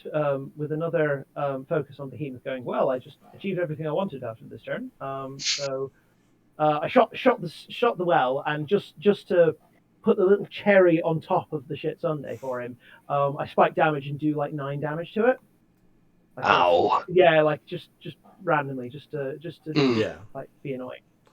So he pushes forward the Storm Raptor on his turn. He kills my objective. Puts I think he puts Kruger on the flag, because I'm not in range to charge his flag anyway. And he puts Loki and Getrix. He puts Getrix in the zone with Inviable and Spiny up, and he just sort of goes, right, well, Rob's going to hit me first. Like, I can't do anything about it. Does he not Warpath something off the objective to get into you, or is he not quite far enough forward? No, so Chromac is really far off to the right, and actually, because I've killed the Blackclad, everything's either behind a forest, or it's like slightly over. It's like just over 14 inches away. Yeah. Like, so I'm in the zone, and he's like out the back of the zone. So he actually, even with a Warpath, like he's struggling to get into it. Yeah. So the only thing he could have charged was the Death Ward Jack, and I've got an yielding up. So it's like he's like armor 24 against like potentially POW 21 or something. Like he just decides he doesn't want to do it. Yeah. I then go, I feat, and I YOLO my entire line into his beast brick. I get Behemoth and a Juggernaut into Getrix and smash him into the dirt. Mm-hmm. I get a Marauder to charge Loki, combo smite him into a wall, and leave him on like 4 boxes. So did he just leave them in range of you? Because I mean, it's quite a predictable range. So the problem is that my Marauder is like 2-3 inches into the zone. So if he was to walk, if he's to walk back, if he's to stay out of range, he's got to actually like be almost. He's got to be like quite far back. Yeah. And if I like at that point, I can just do it again. I can walk forward. Yeah. That range. Yeah. He's Like, got to come. He's got to engage you at some point or take it at some point. Yeah. Yeah, he's got to take it at some point. And next turn, like I'm gonna kill his well. I'm gonna like there's all sorts of stuff.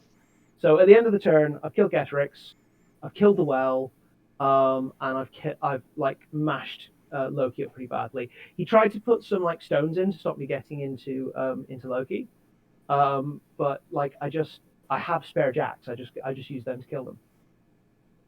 So then I've got like 6 jacks in his face with unyielding. I've killed his well. I've killed Getrix. He's got a Stalker. He's got a very hurt Loki, and the Stormbird is off to one flank, so it can't really participate on that side of the board.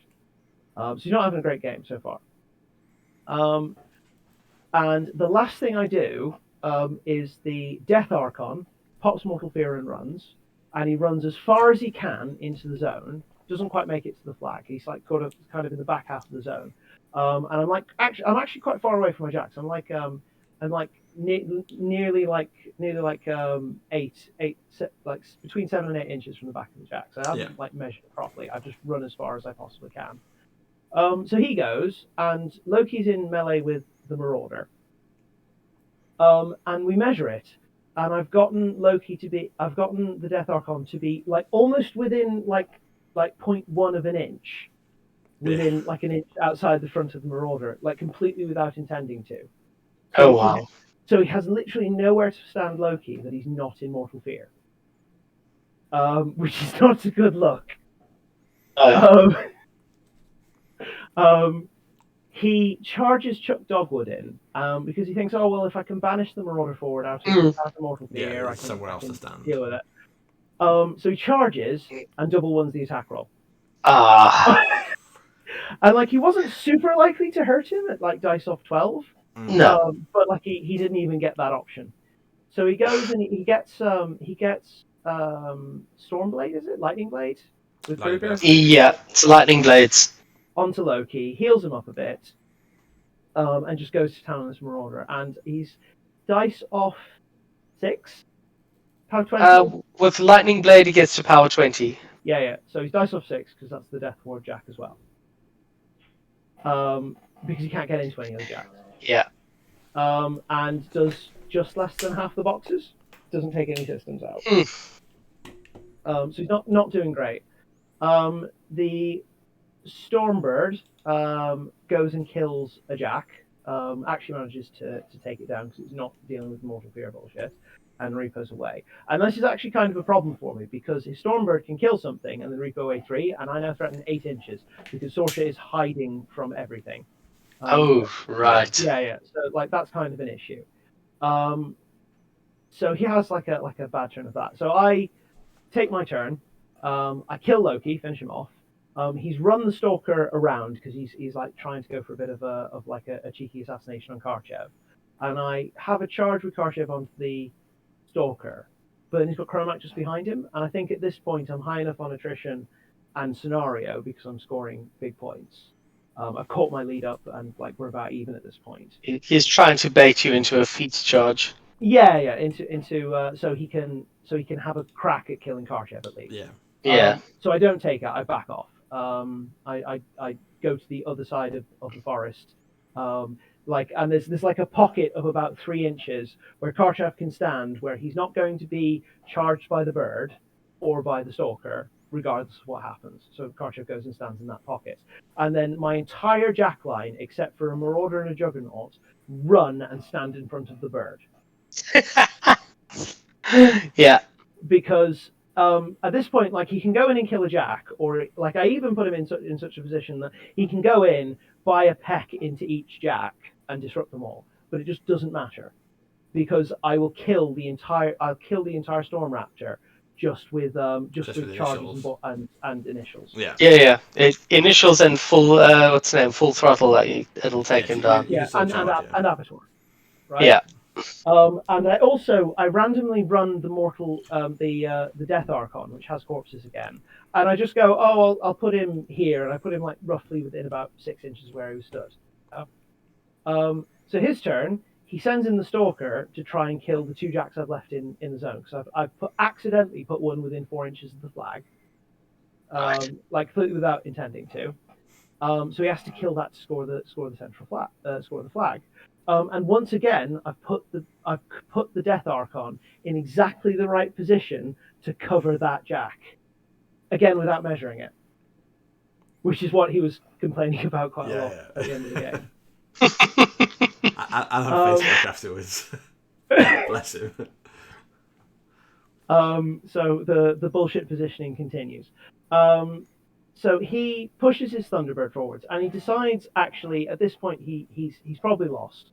So he just needs to get as many points as possible. So he ends up walking the bird forward, pulsing, after shooting down a Eliminator with Una, to kill Sorsha, to kill the rest of the Eliminators except for one, and to see if he can kill the Death Archon.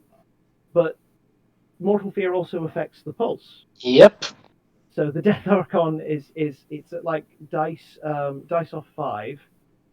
He rolls shit damage on it, buys a shot into it, rolls shit damage on that, and ends up failing to kill it. Oh no! And is very, very sad. Yeah. Also, it's and then so there's then a Thunderbird, and he actually he's repoed into melee with about 3 jacks because he's kind of given up on winning at this point. So you get to live the abattoir dream. I did get to live the abattoir dream, and the abattoir dream was kind of ridiculous. So Karchev goes, charges the Thunderbird, does it's dice plus 1. He does about 12 damage or something. Like it's fairly reasonable.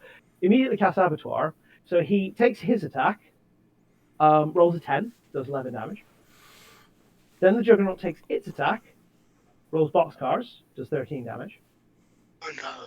Then Behemoth takes his attack, and before I roll the damage, he goes, this will be 15 damage now. So, of course, I roll boxcars. Mm-hmm. And oh, wow. So, 3 attacks have taken out, 2/3 of this Storm Raptor. Oh, sheesh. And then, the Karchev then buys an attack and finishes it, has cast full throttle, and I kill everything except Chromac and win 5 scenario points up. Nice. Yeah, well, I think that is a why Adam was but that also, that plays into my expectation of the Chromac Karchev matchup, that you don't give him, as long as you don't give him a Warpath trigger, you out-threat him. Yeah. And you already outnumber him. Yeah. I don't like that matchup for Chromac at all. Where did Karchev touch you on the doll? It's like everywhere. Yeah. I really don't like that as a matchup. It seems tempting because you can get these high power strength wolves, but the threat range isn't there. Yeah. And you have the potential to alpha, but it's really hard to get the alpha. Yeah, you got to really get I'm guessing either the Karchev player has to misplay and not realise to give you something they'll run the eliminators this way and then run just into a range where you can scatter onto them or something. Or because the thing is, it's even at the point where, because he the other mistake I think he made was he didn't have Lightning Blade out early on. Yeah. So, oh wow. Which is really awful because it means that's odd. You need to hot swap it. Yeah, you absolutely have to have even vaguely have the damage output you need. Yeah. You have to be able to hot swap it. And I got to alpha him, but even if he gets to alpha me without Lightning Blade, I don't his heavies just bounce. Yeah, completely. Yeah. Right then, what was your one then, Evan? So we're still on round 3. We're on round 3. So in round 3, I'm facing Phil Pierce. So he's playing Khador. Yeah. So I look at that and it's like, hey, I'm finally going to be playing into the legend himself, Deathchev. And his pairing has no Death Chev, so there's Sorsha 3 with Mana Wars. Yeah. Not in Armored Core, actually, but still Mana Wars. And struck off 2 with a whole lot of Kaezi and Behemoth. I'm trying to think what else was what's in that list. And then just like the whole lot of solos, Yuri and the Manhunters, and all the Widowmakers. And there's a couple more jacks as well. There's a shooty jack. So he drops Strakov, and I'm going Kruger here. Kruger's the default unless there's a good reason to drop Chromac. Yeah. Which is fairly common. Yeah. And I'm doing the usual thing here, which is, or not quite. So I've realized there's a little bit of a choice with old Kruger here. Is what are you shoving as your biggest threat forward? If there's a whole lot of infantry, then you're TKing your Death Archons as far forward as they can, just to steal all the board space you can. Yeah. But if it's a whole lot of jacks, you actually want to TK the jacks forwards, and then not the jacks. You want to TK the Wold Wardens forward and let them run. So you're threatening as far as you can with your gallows. Yeah. And that scares the jack. So this is a matchup where I want to get aggressive with the jack, with the Wold Wardens. I want to bully his jacks back a bit. He's gone on the on the side with the circle. He's put all of his Kaezi, which we actually misplayed, because they've it's got that, is it acceleration, or what's the name of that spell? It's +2 defense versus shooting, but we actually treated that as +2 defense straight. Deflection. Which that's Quicken. That's pretty. It's Quicken. That's pretty disgusting on Kaezi. If that. So it's nasty on Kaezi, and we misplayed it to make it even nastier. And yeah, fine, we misread it. It happens. So I've got Des and Gubbin on that side. And he's also got a whole bunch of Widowmakers there. I'm thinking, fine, I'm just going to let Des and Gubbin go nuts and just kill off half of the Kaezi. Which I then don't stick to my plans and I regret later on. But that's a good plan there, and I'm pushing forward. On the left-hand side where you've got all the flags and the objectives, I'm getting nice and aggressive with my Stalker, and I've got one Warden on each side to start bullying things. Yeah. Which is all good, and I get aggressive. I leave Kruger on 0 camp because there's no spell assassination. It's all guns, and again, Kruger's in Secret Masters, so 0 camp means he's still got infinite sack pawns. Yeah.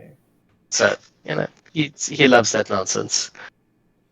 So he pushes forward a bit, trying to shoot through Windstorm. He still has to get a little closer with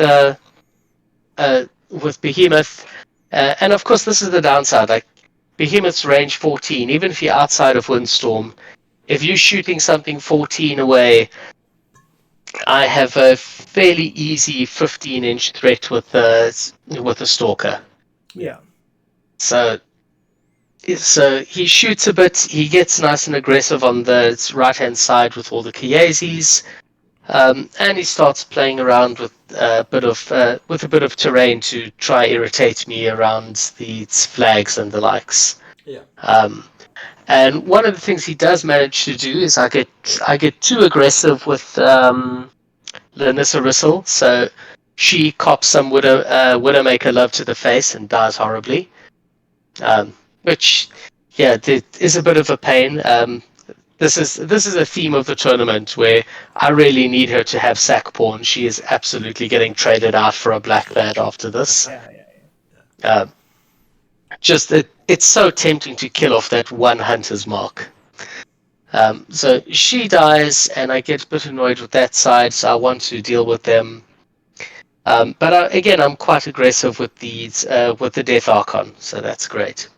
So my response, I managed to get my Death Archon into a couple Kaezis. get into about 3 Widowmakers and 3 Kayezis, which is already a great start. So the Widowmakers die, but I only kill 1 Kayezi, and I don't kill the Kayezi I need to flicker in where I need to be. Angel gets his wings every time and I've already used up I've already used poor old Desengubben to kill a couple of juicy solos around a Warjack. So I needed that for the extra corpses for flicker. Yeah. But that meant I basically sent in a Death Archon that really achieved very, very little. Yeah. Just missing a whole bunch of Kayezis. I pull all the stunts I need. It's Gallows forwards, Behemoth a bit on the left-hand side, and I get the TK my Stalker, and I do all the good things, and a Stalker, and Power 21 Stalker charges into Behemoth. Mm-hmm. And then rolls just some of the worst dice you could ever see out of a heavy. Oh, he had about 3 attacks in a row where he was rolling 3, 4, 3 for damage. Yeah. Which he then followed up with the Snake Eyes to hit. It's always sad. It's always sad when you miss a Khador, Jack. It's just so sad. But even there was still 1 or 2 good hits despite all of that nonsense. Yeah. A weird came in to help out a little bit, and it left Behemoth on around 4 or so boxes at the end of all of that. But he did have the repair to get there. But at least his cortex and subcortex were all gone. Yeah. So he could get to healthy afterwards, but he wasn't going to be focused up. Yeah. And then I just start potting off a lot of the solos. So I've put a lot more on the left-hand side with the flag and the objectives than he has. So I start clearing those. I can't clear everything, but I'm pressing up and taking those, and I'm sticking my solos there. I wanted to kill Old Grim, but instead of killing Old Grim, I was trying to finish off Behemoth because the Stalker just let me down so badly. Yeah. So that side, I'm slowly grinding away. Yuri is dead. He's died inside a forest because Scythe is fair. No, it's fantastic. He's got stealth, but she's ignoring the forest. Fish sticks lets her ignore stealth and concealment. So there's a manhunter and Yuri that's dying slowly there. And I slowly grind out that right-hand side where there's a building we're playing around that slows him down. He's still managing to get some. He's managing to push forward a bit, but it's still quite slow. He's got to kill the Death Archon, which he does, but it takes a little bit of work. Yeah. He feats this turn, but he doesn't really score anything. I score 1 point just on my flag. I lie. He scores 1 on. Did he score 1? I don't know if he managed to score 1 on his... Yes, he did. He scores 1 on his flag. Yeah. And he's pushing forwards. And at this point, I kind of realize... and Behemoth gets healed up, but achieves absolutely nothing. Behemoth's got 2 attacks. He needs 8 to hit, and he misses both rolls on the Stalker. Oh, that's sad. So, yeah, Poor Behemoth tried hard. As he doesn't need 8s, he needs 7s. He got a buff, but it wasn't enough. Yeah. You mean this Behemoth didn't have fully boosted to hit attacks? He didn't. This was a very sad Behemoth. Yes, without his cortex, your Behemoth would have totaled that Warpwolf without even batting an eyelid.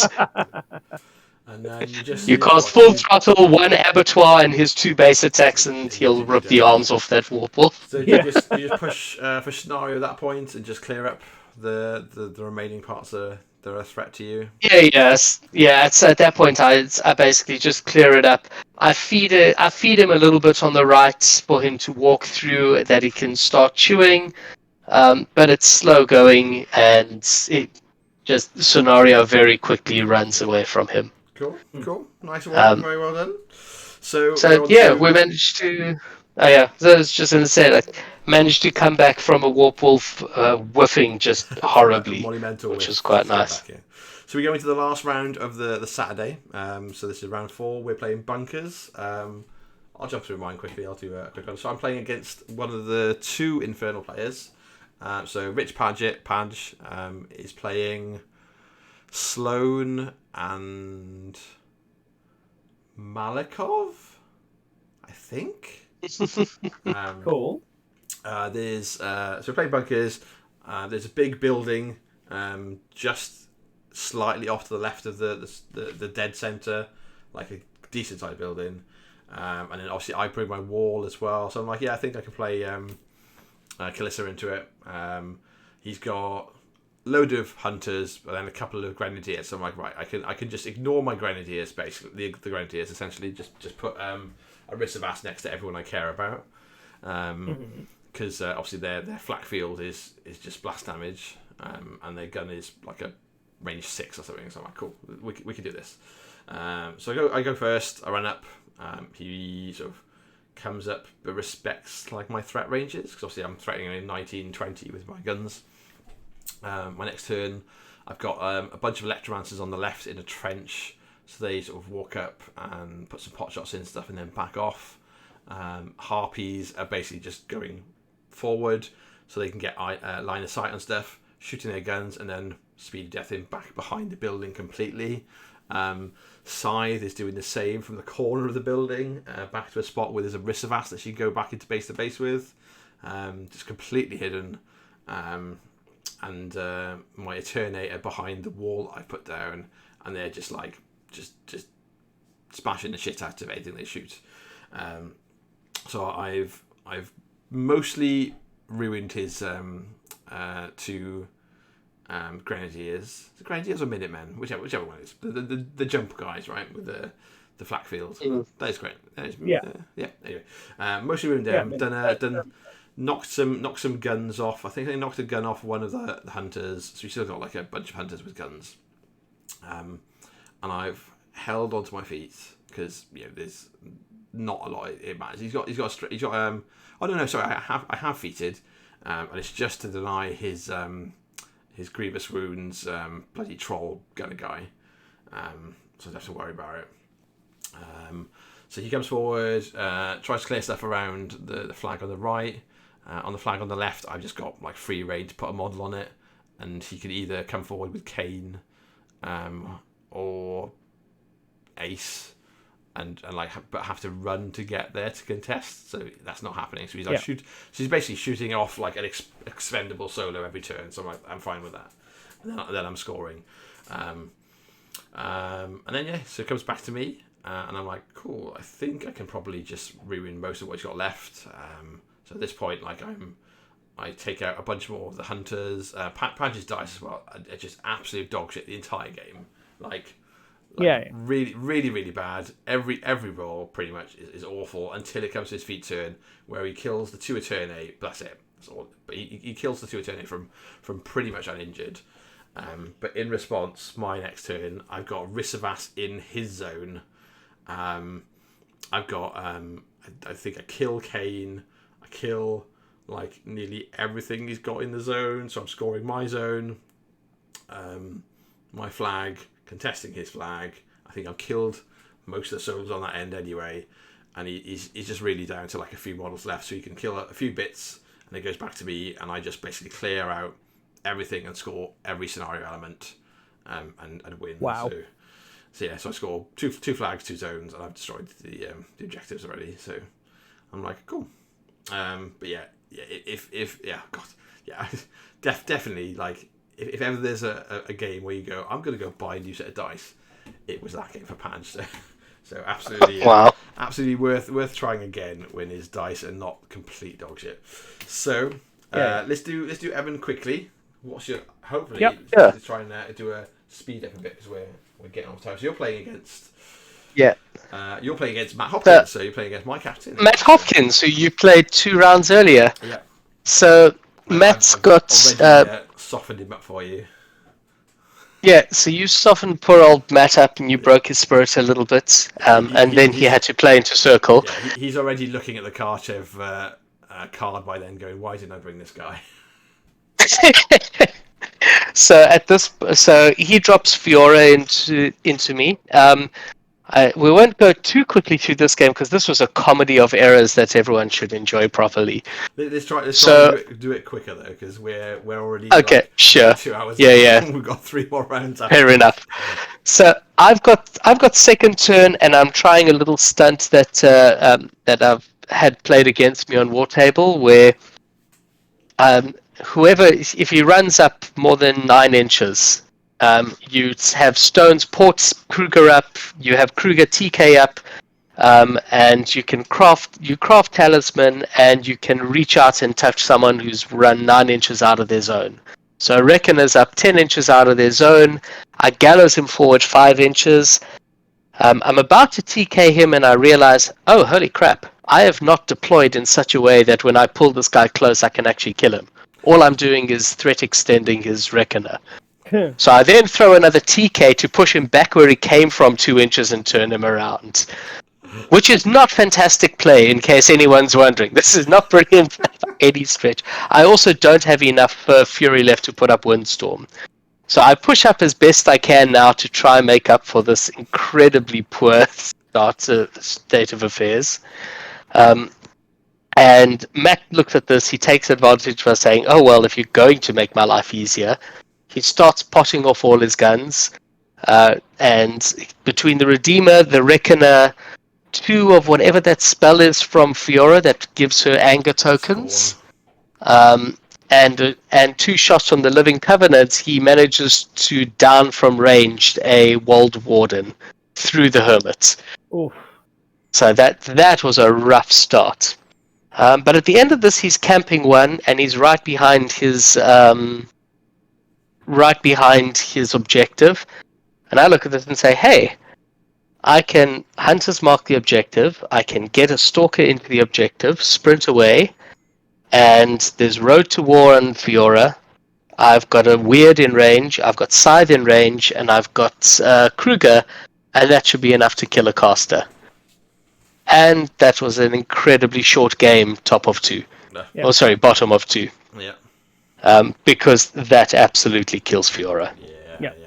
Probably just a Wold does most of it on its own right. Des and Gubba knocked 4 health off her as well, because she's right next to an objective, and, why not?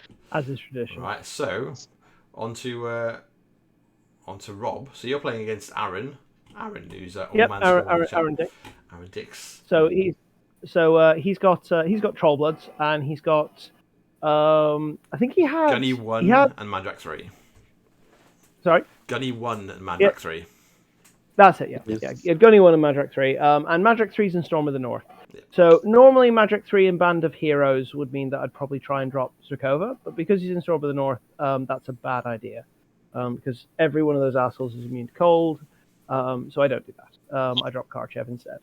Yeah. Which is fine, because he's got champions and he's got bears, but his damage buff is he's got stone and he's got hot hands and he's got what's it called, battle lust. Yeah. But he can only apply it in so many places at once. So he doesn't really have Madrak 3 doesn't really have the damage output to get through all the beef, all the steel. Yeah. So I win the roll off and decide to go first, and I run everything forward. He's in the chat going, "What have I done differently?" Yeah. He's got Madrak, he's got a Mauler, a Pyre Troll, he's got an Axer, he's got Valka and a unit of bears and Bumbles and Boomy 3, some champions and some other idiots as well. He's got 2 units of Fire Eaters, which I was not happy to see because I hate those idiots. But that's just how it goes. So I run everything forward. I try to tempt him into taking an assault spray with his Fire Eaters, because I sort of think, well, if he assault sprays my jacks turn 1, I don't really care.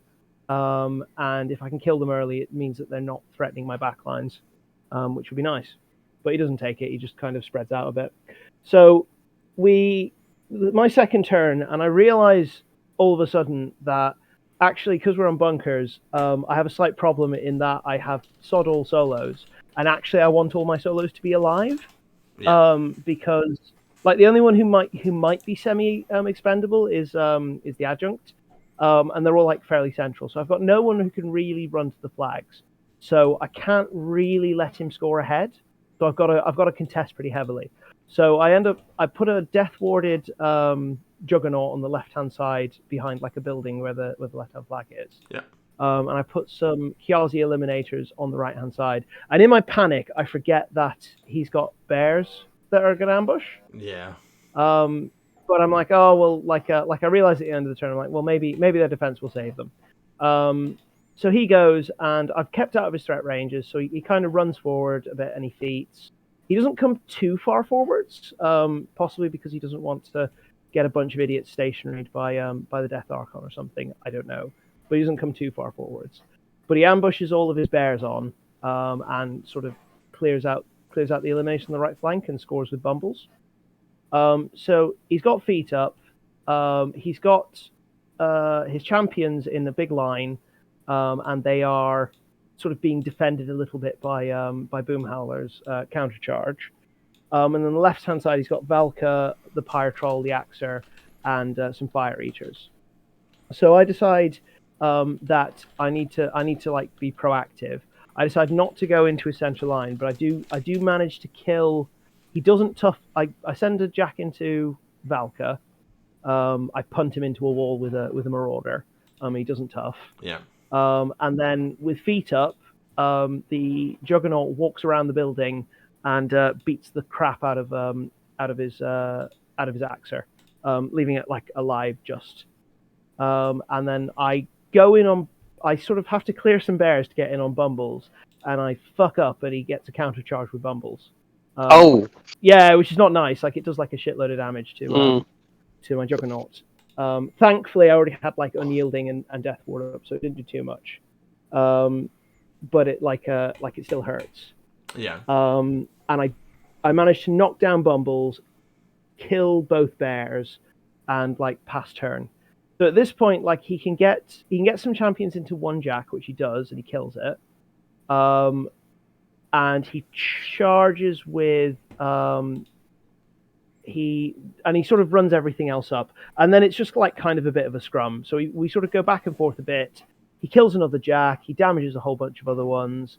And in the end, I just kind of roll over him, because although he's got like Battle Lust and everything, he's got Retaliatory Strike. And I run afoul of a couple more tricks. Like I didn't realize that Boomhowler 3 gets Retaliatory Strike from the champ hero.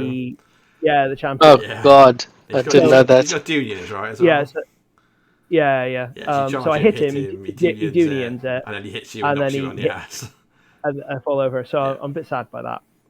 But like it's all just like he just keeps bouncing off, because like I kill the Pyre Troll the next turn, which means he's got the Cold Stone, but even then he's only like POW 14 on the champions and POW 15 with Doomy.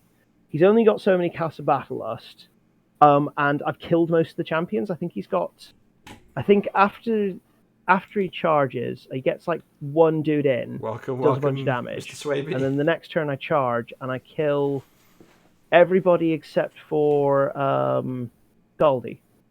Yeah. So he's got Scaldy. So he's got Scaldy, he's got Boomhowler, Bumbles is still alive, and that's about it. Oh, he's got the Mauler as well. And so he goes in and just bounces off, and eventually I roll over him and I kill Madrak. Yeah. Makes sense. Because he can't stop it anymore. Yeah.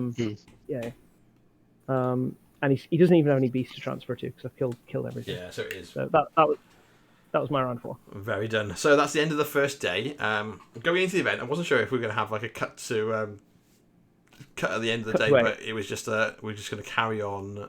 Was the actual way we did it, and there was some pair downs the next day. It was just every game was a roulette of, are we going to play an extra round? Are we? And we did. So we got our money's worth. It was good. So Saturday night happened. I went for some delicious barbecue. I don't know where I went to Smokehouse, and one end of the table, some idiots ordered deep fried burgers and then complained that it tasted like shit, whereas I had like some delicious burger with like a beef brisket. I mean, on it. you ordered a deep fried burger, man. You made your own bed. Exactly. I don't know what else to say. Like, it was right there on the menu. Yeah, I asked the waitress. I was like, "What's good?" And I just ordered what she told me. And I was like, "Cool," and it was real nice. So, but yeah, it was super cool. Out with all the Welsh players, pretty much, and a couple of the venture from afar. We had Gil from Denmark, and then a couple of bits and bobs. But yeah, it was really cool. Did you guys go out, or did you have a chill? Yeah, I went out with the England Roses team. So the first time we've actually got to meet up for all of us together. So we went out to Viva Brazil. It was very cool. They kind of just keep bringing you skewers of stuff until you have to roll out of there. Yeah, just right next to the train station. Yeah. That was a great evening. What about you, Rob? Did you go out or? I ended up going out. I think there was about 12 of us in the end. And we ended up going to there's like a little Chinese place in the retail park around the stadium in where Firestone is, called I think it's called Good World. And like we sort of rocked up to it, and it's like it's in the same part of the retail area as like the casino. So we sort of like, oh, this looks a bit skeevy, but we walked in and it was like a proper nice like Chinese restaurant. Like excellent food. Like I had like a big noodle dish, and I had some like mapo tofu. Yeah. It was a very good meal. Cool. Really enjoyed that. Would go back. So had some good Chinese food. This is good, right? Yeah. So we rock up Sunday morning. I know where I'm staying. We rock up a little bit later because I stay with Lewis from one of the Welsh players, and I've come down with Andy. And Andy I think is sick 3 times before we leave Lewis's in the morning. Oh wow! Is this Andy Devine? Yeah. So he basically it was after I got back from Smokehouse, so they'd eaten already. Andy was still hungry, so we went down onto City Road, and he got a kebab, and it was blatantly the kebab because he was the only one that ate, and him and Lewis had stuff from the same place before, and yeah, he basically was just like he looked like death, and yeah, he was sick 3 times before we left, and I think another twice before he started round 5. Oh, that's great. Which is pretty nasty. He almost dropped in the morning, but he's like, no, I'm gonna try and keep it together. So round 5 starts with I'll let Evan lead the way in. How was your right? So you're playing against Reese. So I was playing Reese Darvel. And he had Maddie 3, and he had Arva BBMD Esquire. Yep. So I thought, okay, I'm facing another Maddie 3 game, so I dropped Kruger. I'm now ready for this, although this is now a much more minions heavy variant on Maddie 3. And to my absolute shock, he drops Carver. Which I look at initially as like, oh, this isn't too bad. And then I look at what's happened, because VOD allows Carver to have stones. Oh no. So that's an armor 23 battle group. Every pig is armor 23. Nice. Fucking hell. I have no damage buffs aside from the hermits in my list. I'm not loving the idea of this at all. Like power 25 or something anyway, right? It's not power stupid, but the feat basically makes everyone a weapon master. Yeah. Like, yeah. It's all bad. So I shove up as far as I can to just try kind of spook him into something and get some board space. Basically, I need to use Gallows and TK just to pull him out of range of the stones. Yeah. Like it's the only way I'm going to kill anything. Like, I've got no other options. And so he looks at this and says, okay, well, he's just making a bit of a bunker. There's a nice trench for him to hide in. Once again, I'm behind the usual forest because, that's what I keep getting. And he puts up just all the spells, and he leaves Carver camping 0. Oh. And he's got the Earthborn Animus on him, so I can't drag him. I can't gallows him, but I can TK him. It's just like it's on. Yeah. He's also got Gudrun 2 sitting right behind him to make him harder to shoot and cast spells at. Yeah. And he's got 3 Pharaoh Valkyries in range to catch all of the spells I want to throw at him. All the guns. Not spells, to catch the weird guns, etc. So, he's done a better job of protecting himself than Fiora's done. Yeah. But he's camping 0, and it's like, well, I'm never going to get a better chance than this. It's all a go while you can. So, but this is fantastic, because Kruger walks up and proves exactly why he's just such a nightmare. He can't be pushed because of the Earthborn's animus. But the Valkyries, etc., can be pushed. But Gudrun can be pushed. Yeah. The Valkyries can be pushed. Yeah. So I feed all of his defense away from him. I get I can stationary. There's a Roadhog next to him that I can make stationary. The Earthborn I can't. But I make that stationary. I do that before I send in Kruger. I then TK that. I've got the rerolls. I TK, put a Carver forward and turn him around. He's got an Animus on him. I have a Wild Weird. It was a lot more hard work to kill him because his armor was also 23, which is just fun. But I was able to end that assassination run by getting a Stalker into his bum as well. Yeah. So after all the guns, with 2 Fury left to still spend, a Stalker manages to eat Carver. Oh, grim. So yeah, it's grim. It's Kruger. He's just got so many options. Over in chat, Barspana is like Kruger players describing their turns as bad for blood pressure. It's like you know what? That's fair. So that is absolutely fair. Yeah, that's your kill on the poor pig. Right, that was my 5. So I start my Sunday into Ryan Wilmot, so the captain of England Lions. So he's running Crucible Guard. He's got a very chunky Ass Mountain list, as you'd expect it, with all the assault troopers, etc. With Baldwin, and then he's got a Silvestro with double rail lists and a load of jacks. So I'm expecting him to drop Ass Mountain. It's what I played into Elliot on Friday. It's what I played into Brandon Owens the other week when I practiced the Kalissa list into it to see if I had enough game, and that's before I put in Iris. So I was like, right, I'm gonna get this, and I'm happy with the matchup. But he drops Silvestro, so I go first, and I run up. So he positions, but doesn't come into my threat ranges. So just a gnat's whisker out of everything. So my turn 2, I'm just sort of going into my zone. And he's got his trains on the sort of the right hand side of the circle, and further across. And he's got an Ascendant Mentalist and a Rocky Round Ace to go and score the flag. So and then all his jacks basically are on his zone. There's a building.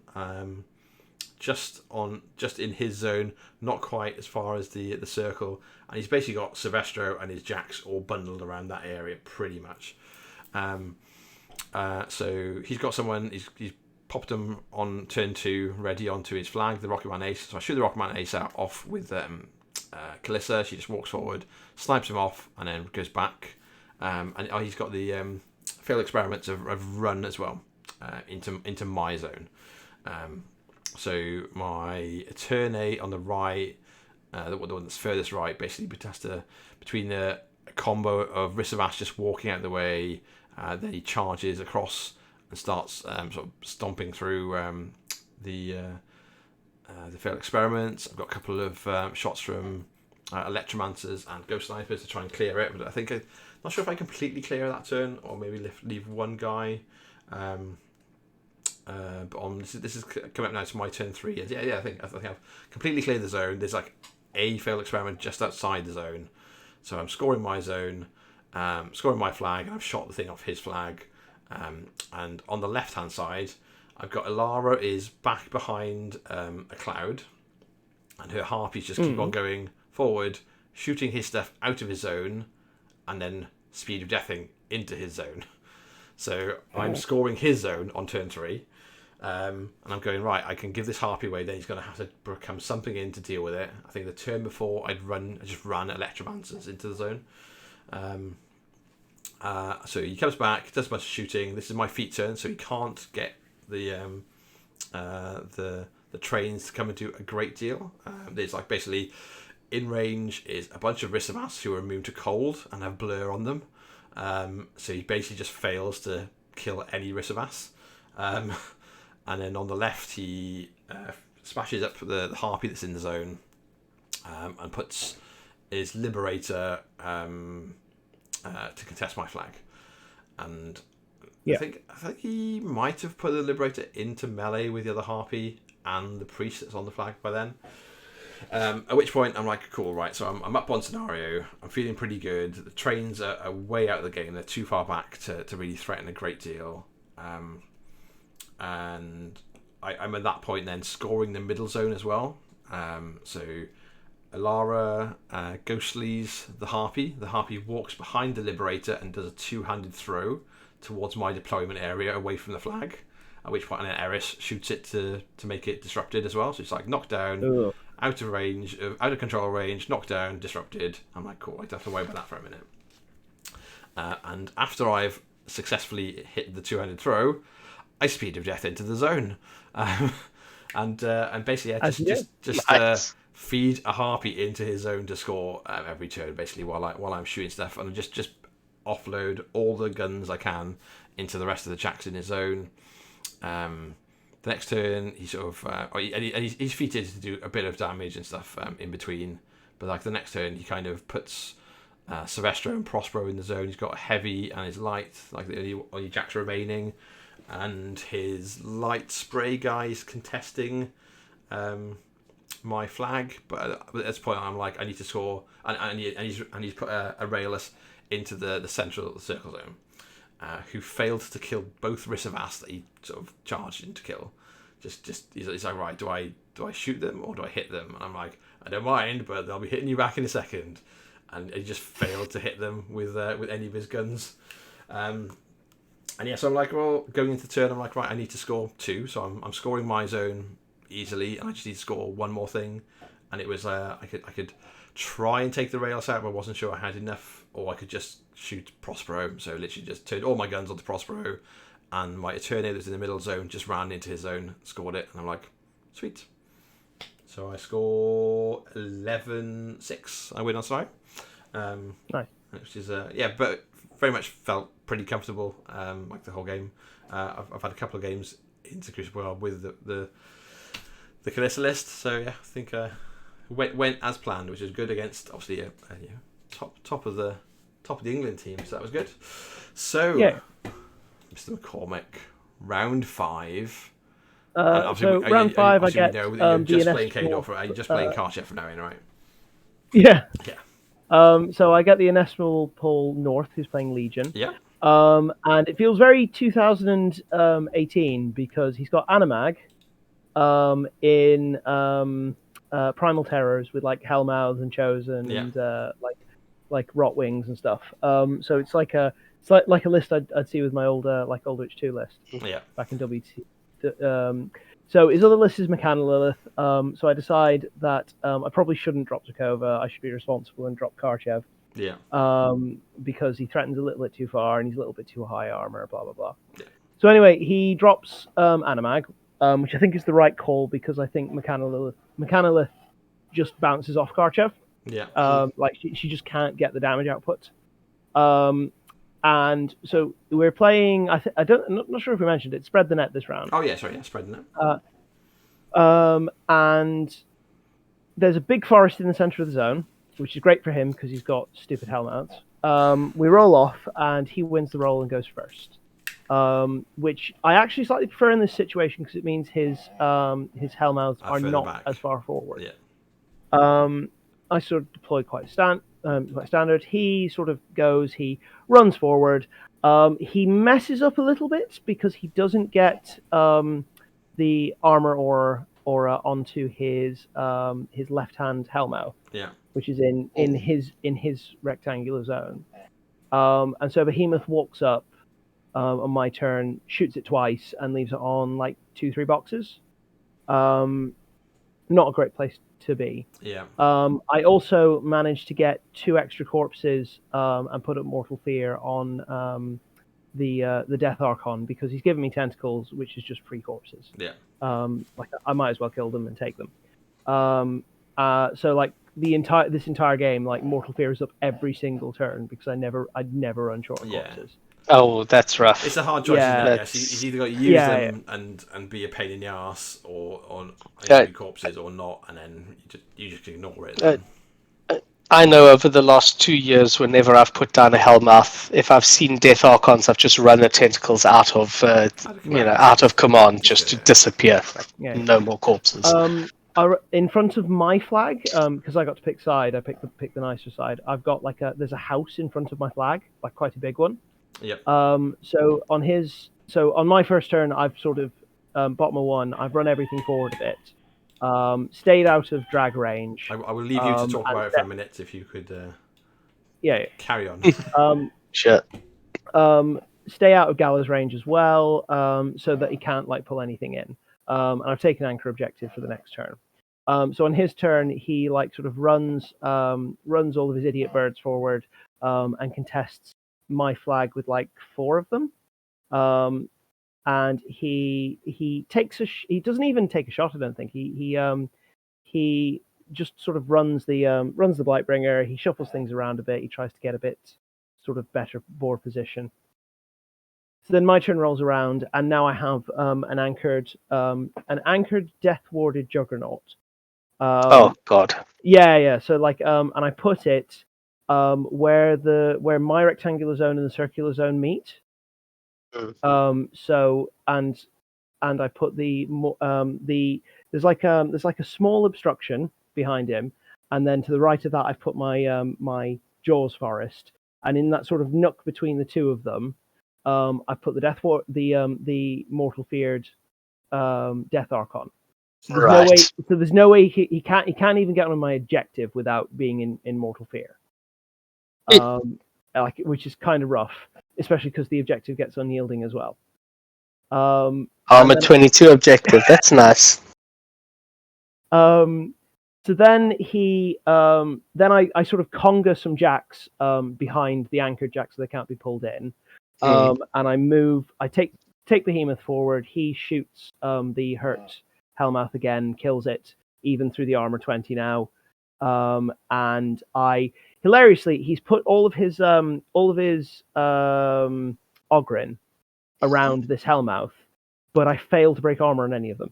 Behemoth completely flubs his blast damage. Oh wow! Okay. Yeah. So he doesn't get vengeance. I kill a couple. I have a spare shot, so I kill some birds. The Kiazi Eliminators also kill some birds. They both get boundless charge from Sorsha, and one of them gets into his zone, kills a bird, and the other one kills the other 2 birds that are contesting. So I managed to score my flag using the adjunct to that turn. So I end that turn. He can probably, if he really wants to, he can Gallows in the Rager and kill that using his Spell Martyr. But that's probably all he can get if he really tries hard. And I've scored 2 because it's probably worth doing anyway. But yeah. Yeah. It probably is. But I've sort of run the Rager around Behemoth so that he can't drag in Behemoth, and it's out of range of the tentacle. So he's got a Gallows in the Rager, and then he can pull it in and kill it if he really wants to. He decides not to in the end. Unyielding's up, Death Ward's out, so he's got an armor 26 Warjack that he can go and try and kill. He's got a Rager that he can potentially Gallows if he really wants to, and he's got Golub who can charge the objective, but is going to be dealing with armor 22. Yeah, that's not a good place for him. No. So his turn, he decides to commit Golub to do it, and he just manages to kill the objective, but he actually fails. It takes him all of his fury to do it. He can't sprint. So he can't sprint, and is very, very sad.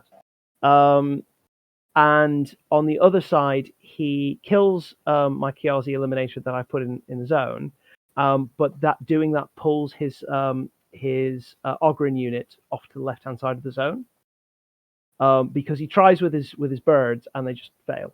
Like they can't hit the defense 17. No, they really can't. Yeah, he tries for a scatter.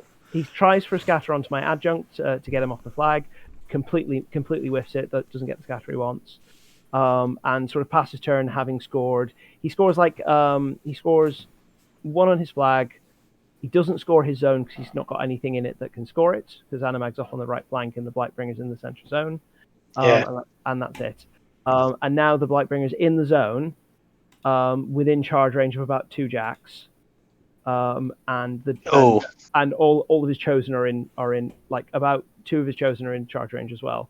So my turn, full throttle goes up, unyielding goes up, and I give out two focus, one to the Juggernaut, one to the Behemoth. I end up deciding not to charge the Blightbringer because I can't quite. The order of activations doesn't quite let me clear the Hellmouth in time to get the charges off. Oh, really? Yeah. So does your feat, if you spend 1 to charge, does your feat then have you end up with 3 focus after you've charged? Oh, no. It's worse than that, because remember, sir, that I have 3 charges for my battle. Full throttle gives him... right. Okay, so then it makes no difference, right? Yeah, so I give 1 focus out to a jack, it gets the feat focus and is fully fueled. Yeah. So I end up killing that turn with the feat. I kill the other Hellmouth. I kill Golub, and I kill 2 chosen. And that's the whole feat. And I finish off some of the birds. And I run everything forward because feat's gone, so I don't have any threat range anymore. So I'm on his side of the board. He's got the Blightbringer. He's got about 3 chosen left. And the Ogren are facing the wrong way to charge. So he claps back and he manages to kill a jack, managing to clear his flag. He sends in the Blightbringer under feet and fails to kill a Juggernaut with Death Ward. And fair. Like he's dice off even with feet, he's like dice off 7. Like dice off 5, dice off 7. Yeah, I mean he's got a +6 damage swing, but you've got a +6 armor swing, and your base stats are just that much higher. Yeah. It's rough. So he largely bounces off. He kills a jack, and then I swing back. I kill all the rest of the chosen. I kill the Blightbringer. I kill the rest of the birds. I score like 4 3 points, 3-4 points. Yeah. We end the game with me going 5 points up, him having managed to score an extra point back. And the only thing that's untouched is his Ogren unit, and they never took any damage. Everything else is dead, including Animag. Yeah, he's just run out of toys at that point. Yeah. It's really hard because he has the damage output to kill the jacks, but he has to have like a perfect game to do it. Yeah. He actually needs to get. He needs 2 high power shots to kill that Death Archon before the lines clash. And he doesn't have them. He has one. He has 1 high power shot a turn. And I've got a shield guard. Rob's camera. Exactly. The Death Archon is very sad. It seems to have gone all over the show and mine's disappeared. It's me trying. Doesn't matter. I shall. Okay. I shall correct this by doing this, and then do this. I should have it. But yeah, very cool. Is that everyone's round 5? Yeah, it's my round 5. Give That's me yours. 1 second. I'm just gonna jump out and come back in. Here we go. This should fix it. There we go. We've got everyone's video. Oh, we sorted. Yeah. Just had to log back in and out. So that was everyone's round 5. So round 6 is recon, and then. So do you wanna start, Evan? You're playing versus Phil. So one of your teammates, right?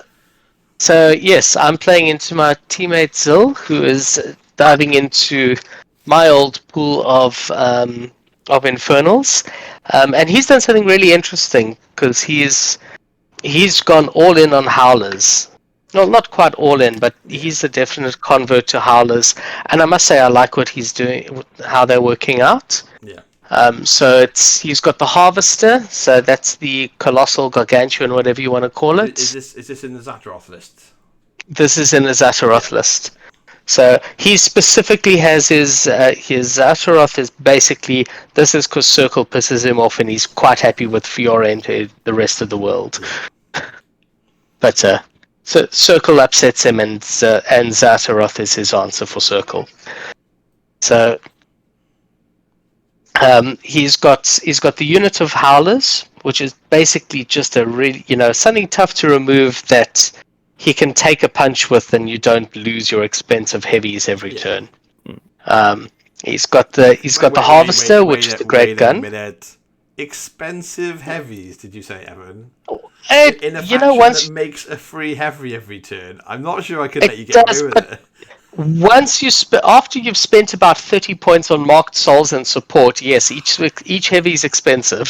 30 points, yeah. They're like 4 points each for a heavy, right? Anyway, come on. Yeah, 4 points for each heavy, yeah.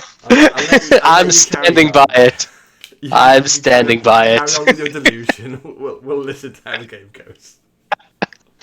But, anyway, so he's got the harvester. He's got the usual support that you always see. The usual solos of Roger and Alan and Regner. He's got a pair of wretches there. He's got Nissia, who I was mocking, and Nissia did quite nicely for him. And obviously the gate. So I've dropped Kruger, and I get nice and aggressive. He's got a couple guns, but not too much that I'm scared of. So I try to push the forwards. I'm pushing forward with the Death Archons, mostly because he's got a lot of infantry, and he doesn't have the solo, not the Dragoon, the cavalry guy who makes him immune to stationary. Valin Hawk. Yeah, that's it. He doesn't have Hawk. And without Hawk, it's really painful having all of your heavies be stationary. So I head on forward there, and I play a little bit more aggressive than I probably should. I hide Des and Govern in a very neat little squall, which I was quite happy with. And then I play behind my favorite, my favorite forest in the middle of the table again. Are you just taking the forests with you? Is that why you got to play? I don't know. Somebody down in Wales loves me. I don't know how it happened. I'm not kidding. 7 games, 7 Central Forests. Oh. I don't know how. I'm just grateful. But anyway, so yes, I have my Central Forest, and he walks up and he sets up a whole bunch of interesting shots, mostly on the Death Archon. He creates a Desolator, which with an ancillary attack manages to hit the Death Archon. And he then goes forward and sprays it with the harvester just outside of my range. Yeah. So he sprays. He can't throw the big one, but that's okay. He can live without that. I'm thinking about this. Did I have second turn? I think I must have had second turn because he ended up with 2 heavies at that point. But either way, so he sprays off at the Death Archon, and I look at this and it's like, okay, I have to let the first one hit. If it kills it, it kills it. If it doesn't, I really want this Death Archon to live, so I'm ready to use the Hermit at the second spray. Yeah. He rolls a dice, and he's got 5 million rerolls. He spikes it, he kills the Death Archon. Fine, that happens. That's, that he's with the rerolls, he's probably got about a 70%er because he's got a reroll. He's got a reroll from Eilish, and he's got a reroll from Oren. Like, he's got enough dice to throw at this. Yeah. So Death Archon gets taken down. And he decides he really doesn't want to lose his marked souls to Desengubben, which is perfectly reasonable. So he makes sure he's still in range of his rerolls. He runs out the Forebodar. So for those that don't know, that's the Infernal Arc node, and he tosses a couple of Stygian. He tosses a Stygian Abyss. He actually does this before the Harvester acts, so the Harvester was able to finish it off. So with a boosted Stygian, he kills off Desengubben. He's put up a Road to War. And that last shot from the Harvester is able to finish Desengubben off after Desengubben had tuft. Yeah. So that protects all of his solos. But the end of that turn is something that should be reasonably familiar by this stage of the tournament, which is here's a caster with Road to War up, same as for Yora, camping 0. And a shrimp just drooling. And to quote Sable Silver, Kruger turn is, then I started blasting. And that was the end of a short game. Fair enough. That was your round 6, right? So my round 6. That was my round 6. So my round 6 is versus Gav Beckett. Are you still in the chat, Gav? So this is versus Scorn. He said on Facebook earlier the one list was literally a fake. He was going to play Morgul every game if he could, and that's what he did. So he dropped Morgul 2. Morgul's got a Mammoth on Morgul, Makeda 0 with a Hydra. There's an Agonizer, I think, which is on Agonizer or a Kriya is on Makeda as well. And then there's like a smattering of solos. And you have some dudes in the middle. I'm trying to think.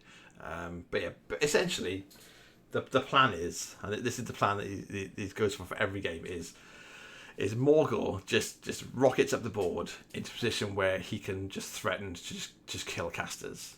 So he wants to kill casters. Turn 2 is the plan. So I remember that Morgul is potentially horrific. I need to not give up an assassination. I think I'm looking at it going, right, I think that's how I lose, and just make sure I'm safe. So I think I go first, run up. He runs up, and there is a central forest on this table, and Morgul just parks behind the forest. So my turn, I'm like, right, I park. So I'm looking at it. So he's speed 7, but he can apparate, and he's got celerity on them. So he's speed 9 with apparition. So I'm like, okay. Obviously, completely behind the forest, and he's not going to be able to get line of sight. So I'm like, okay. Well, I don't think he is. So I'm like, right. I'm gonna go here. I'm gonna protect my key pieces. I've got stuff on my flag. This is recon, we should say as well. And I'm like, right. I'm gonna protect my stuff. Make sure there's stuff contesting. And then I'm gonna try and make sure Kalissa is safe. So she feats to stop for him being able to charge the Hydra in and then spray wherever he wants with its like 5 sprays. So I park Kalissa literally as far back as she possibly can on the kill box, like, a sliver out of it. I think she's camping 3 and she's feated. And right, and I've spread everything out. I've got a couple of things in the way, and I'm like, I think I'm okay. And we start, and Gav goes, okay, but I think I can try and kill you. It's like, for fuck's sake, like there's nowhere else I could have gone. Like, unless I was kill boxing myself behind the building that was like at the edge of the zone, I could have gone nowhere good. So I was like, right, okay, let's see. So we talk about like the way it works. And the way it works is obviously Makeda apparates forward. Morgul apparates forward. That's the first part. Bunch of other people apparate. Obviously, celerity's upkept. So he runs a gremlin swarm into base to base behind Makeda. And the mammoth's gun aims a shot at the gremlin swarm from behind. So on a direct hit, it then throws everyone D6 inches forward. So it doesn't do any damage to the gremlin swarm. It's like shitty blast damage to Morgul, so it isn't really going to do anything. But we'll throw him forward D6 inches, and he's immune to knockdown. So obviously he won't be able to charge, but he can still get potentially vaulted forward 6 inches and then still walk 9 inches, and he's got flashing blade. So he doesn't need to have his actions. So basically, so we go through it all, and then it's down to a point where Gav's like, right, so it's basically, can I roll a 4 or more on this one die? If I can roll 4 or more, then Morgul can potentially get onto Kalissa if he can clear enough stuff. So he clears the 2 Risavasa in the way, but he's basically got to, and he can make himself incorporeal, which is handy. But he's still, even if he gets rocketed forward the full distance, he's going to have to either deal with or take a free strike from an Attorney and the Fade Knight Guardian to get to me. So I'm like, okay, right, seems rough, right? He's like, I'm not sure he's gonna get to me, but he rolls like a 2 or something. At which point, he completely changes his plan. He's like, right, okay, so runs some stuff into my zone. Hydra comes up, sprays a bunch of people, kills some Risavas, and Morgul basically goes backwards towards his his kill box to be safe. To go, I'll come back next turn, maybe. But he's feated and caught like a bunch of my Risavas. He's caught Scythe, but didn't catch Iris and didn't catch like Kalissa and stuff like that. So my turn, I take a bit of a longer turn. I scalpel off loads of stuff. I kill Makeda, who's the Hydra is on. So I'm like, cool, this is good. That's a big deal. Yeah. He basically made a mistake and left the Hydra on full, and Makeda like too far out. So I managed to get her. Not quite clear the left zone, but I think I clear the right zone apart from the wild Hydra. So I'm scoring the zone, scoring my flag, and contesting on the left hand side. I think I just smashed the objective that turn with my Necromancers and my Harpies. So, but I take a while doing it and making sure again that I'm not going to just die, because I'm now like, right, I was terrified before. Now I'm fucking like, yes, Kalissa, go forward, but she's literally going to go back exactly where she is, and now she's like far enough back that even if he rolls a 6, I'm out of death range. So we clock back to Gav, and he recognises that I've spent. Obviously, he's spent a good chunk of time, but he's not got many models on the board, and the ones he does are big old chunky boys. And I've spent a lot of time making sure that I've scalped all the stuff I need and stayed safe. So he's like, I think rightly goes, my win condition now is to see if I can just run shit in the way and watch down the clock. So that's what he does. So the Mammoth runs into the left zone, and is just there. I'm not sure if there's anything on the flag by then. And Makeda goes forward, and obviously wild beasts can run. So the Kriya, it was the Agonizer. The Agonizer runs forward, so it's in base to base in the zone with the Desert Hydra. Then Morgul walks forward and joins them back into his battle group. So they're all there. The Desert Hydra is just a slightly, like a tiny whiff out of 4 inches of my flag, so he just runs at the second Gremlin Swarm, or the same Gremlin Swarm to contest. And sort of sends it back to me, and his beast handlers run into the zone as well. So I'm looking at it and going, right, I don't know if I've got enough time or strength to kill through both gargantuans. So I start with the left hand side, trying to clear out some bits and bobs, which I just didn't need to do, because I'm kind of looking at it and going, I need to just kill Morgul. So I look at it and I can get Iris to shoot Morgul and get close enough to shoot him, but I'm like, what am I going to do first? So I get the Electromancers, and basically all the Electromancers on the right just start I activate my Risavas first, who are in base to base with the Hydra, and they step back like 0.1 inch, so they're no longer base to base, because on the other side the Agonizer a solo, and Morgul are all base to base with the Hydra, and then I start just leaping off the Hydra because I'm like, I can't get close enough with the Electromancers to actually hit Morgul, and I'll probably just miss him anyway.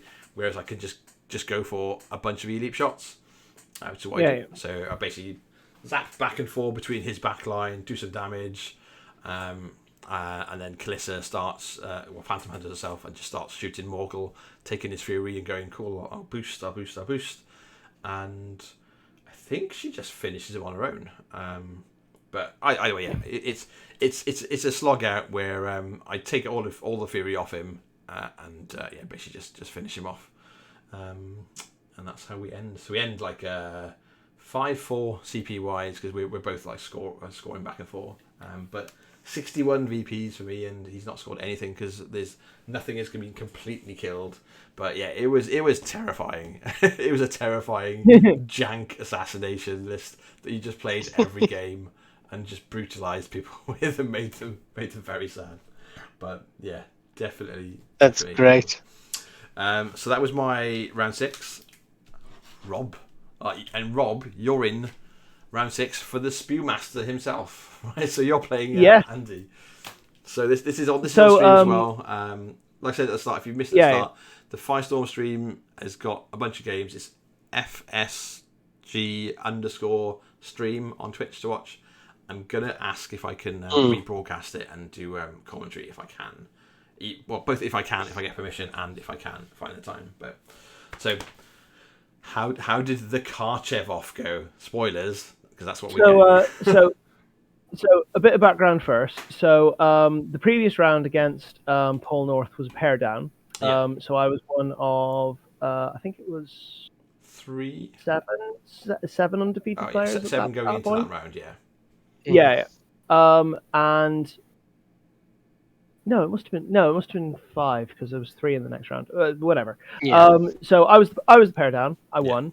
So we were going to have 6. We still didn't know we were going to have 7 rounds. Yeah. So we get the pairing again, and I get paired down again. And initially, I was playing against and I can't remember his name now. I was playing against another Trolls player. You were playing. It was the player who beat me in the first round, Michael Rhodes. Yeah, that's him. Yes, of course it was Michael Rhodes. Apologies to Michael for forgetting his name. So we sort of start setting up, and then Martin comes over and goes, "Yeah, I'm really sorry. We tiebreak messed up. You're actually on that table over there," and he sort of like shepherds me over to the stream table to play against Andy Devine. Yeah, and then Wout gets the pair down instead. So Wout gets the troll mirror match. Yeah. So which sounds just amazing, like the troll mirror match. Troll mirror match and Karchev mirror match. Yeah.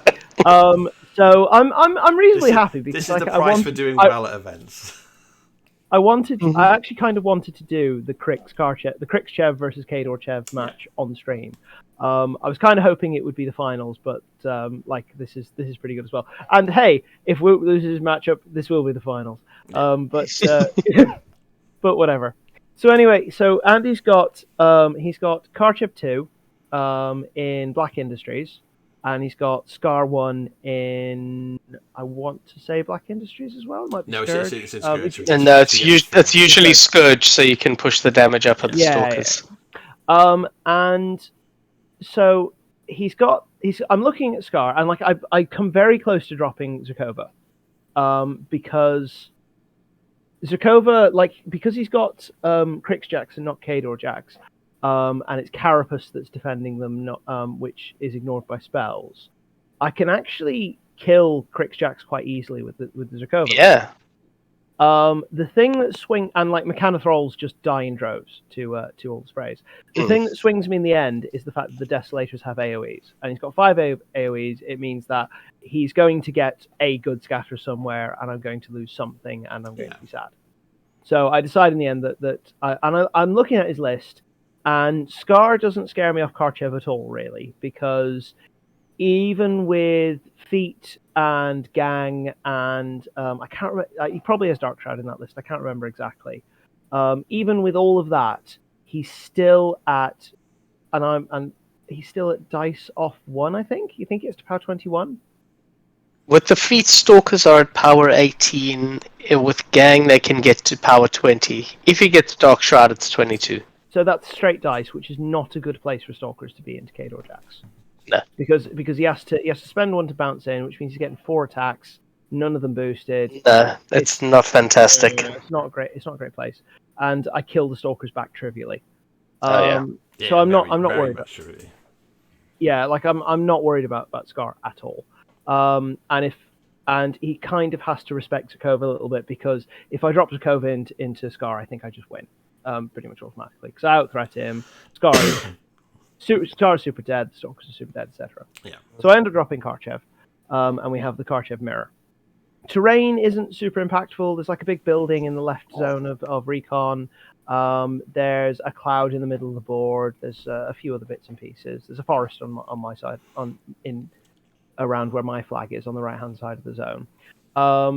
We dice off, and I win the roll off, which is kind of important actually, because it means that I get to position a little bit. I get to get close to the zone before he starts like crowding me out with mechanothralls and stuff. Yeah. So I run everything forward. Did we just cover exactly what is in his Karchev list? So it's. Sorry. Yeah. So it's K2D2.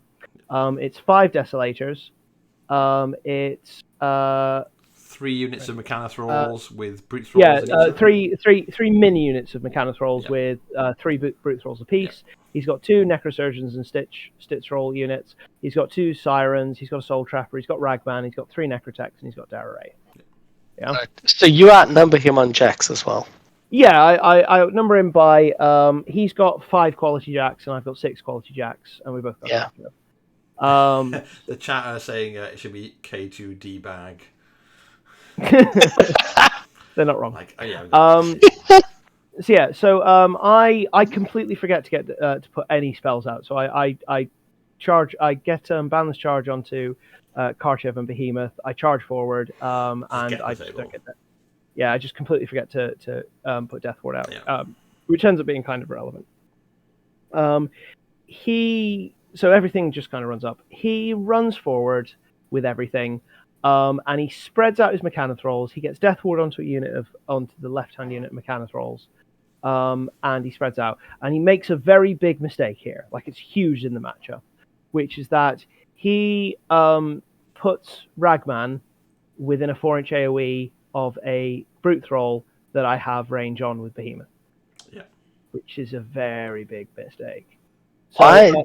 Did he say why he was sticking Death Ward on the Mechanothrall units? He wanted them to be more resilient to blast damage. Okay. So he didn't want. So I kind of agree with him, because the thing is, like, the armor on the Desolators doesn't get high enough to matter. So he either puts it on himself, on Karchev, or he puts it, which is kind of not great in the matchup, or by putting them on the Mechanothralls, he makes it so that the Brute Thralls might survive a direct hit, and he makes it so the blast damage becomes less likely to actually kill the Mechanothralls. Yeah. Right. Okay. And especially from the gun on Behemoth, like it's not an awful and he just doesn't need it on the heavies unless it's in melee, and that's not the plan, right? Yeah. And he's got another turn to get around to that if he wants to. So I get a shot with Behemoth, and like I'm measured out, and I can just about stand outside of 12 inches with Behemoth of the nearest Desecrator, and still shoot this Brute Thrall. So I shoot it, and Behemoth like spikes his dice like crazy and just annihilates everything he shoots. So he gets a Necrosurgeon, he gets Ragman, he gets the Brute Thrall he shot, and he gets another Mechanothrall. And he takes another shot into some other Mechanothralls and kills them too. Like it's not great. So his only source of Dark Shroud's off the table. So then I move everything else forward. I get Death Ward onto the right-handmost Marauder, and I put it in the zone within 12 inches of 2 Desecrators. And I put up Unyielding. So I'm happy for him to feat and go into it. He might well kill it, but he's going to be dice off of. Gosh, he's dice off 7. So even with his silly crit shred shenanigans, he's not super likely. He's got to crit a lot because he's not boost. He can't afford to boost damage. Yeah. So he's not in a super great position damage-wise. So he's looking at it, and he initially starts playing out his turn, and I have forgotten to mark Death Ward. I've announced it. I put the token to one side, and I didn't put it by the jack. And so he goes through some of his turn. He feats. He charges the objective. He charges my jack, and then he goes, "Oh, cool, dice of 7." And he goes, "What do you mean dice of 7?" I said, I forgot. He's got Death Ward on. Oh, I can't see a token for Death Ward. So we rewind the turn a bit. He decides not to feat. He shoots instead. Sends some mechanics rolls in. It was fine in the end. Easily fixed. He's easily fixed, and he gets a really nice playoff actually, because he ambushes on his Mechanothralls, and I've kind of messed up and like put a Marauder on the left hand side without really thinking about where he's standing. And even if I hadn't thought about Dara Wraith, because Dara Wraith has flanked hard, and he walks forward and gets Death Ride onto the Mechanothralls. So he gets most of his ambushing unit of Mechanothralls and Brute Thralls onto a Marauder and leaves it on half health. He takes some shots with some idiots, he ends up passing the turn, having kind of flooded the middle of the board with Mechanothralls.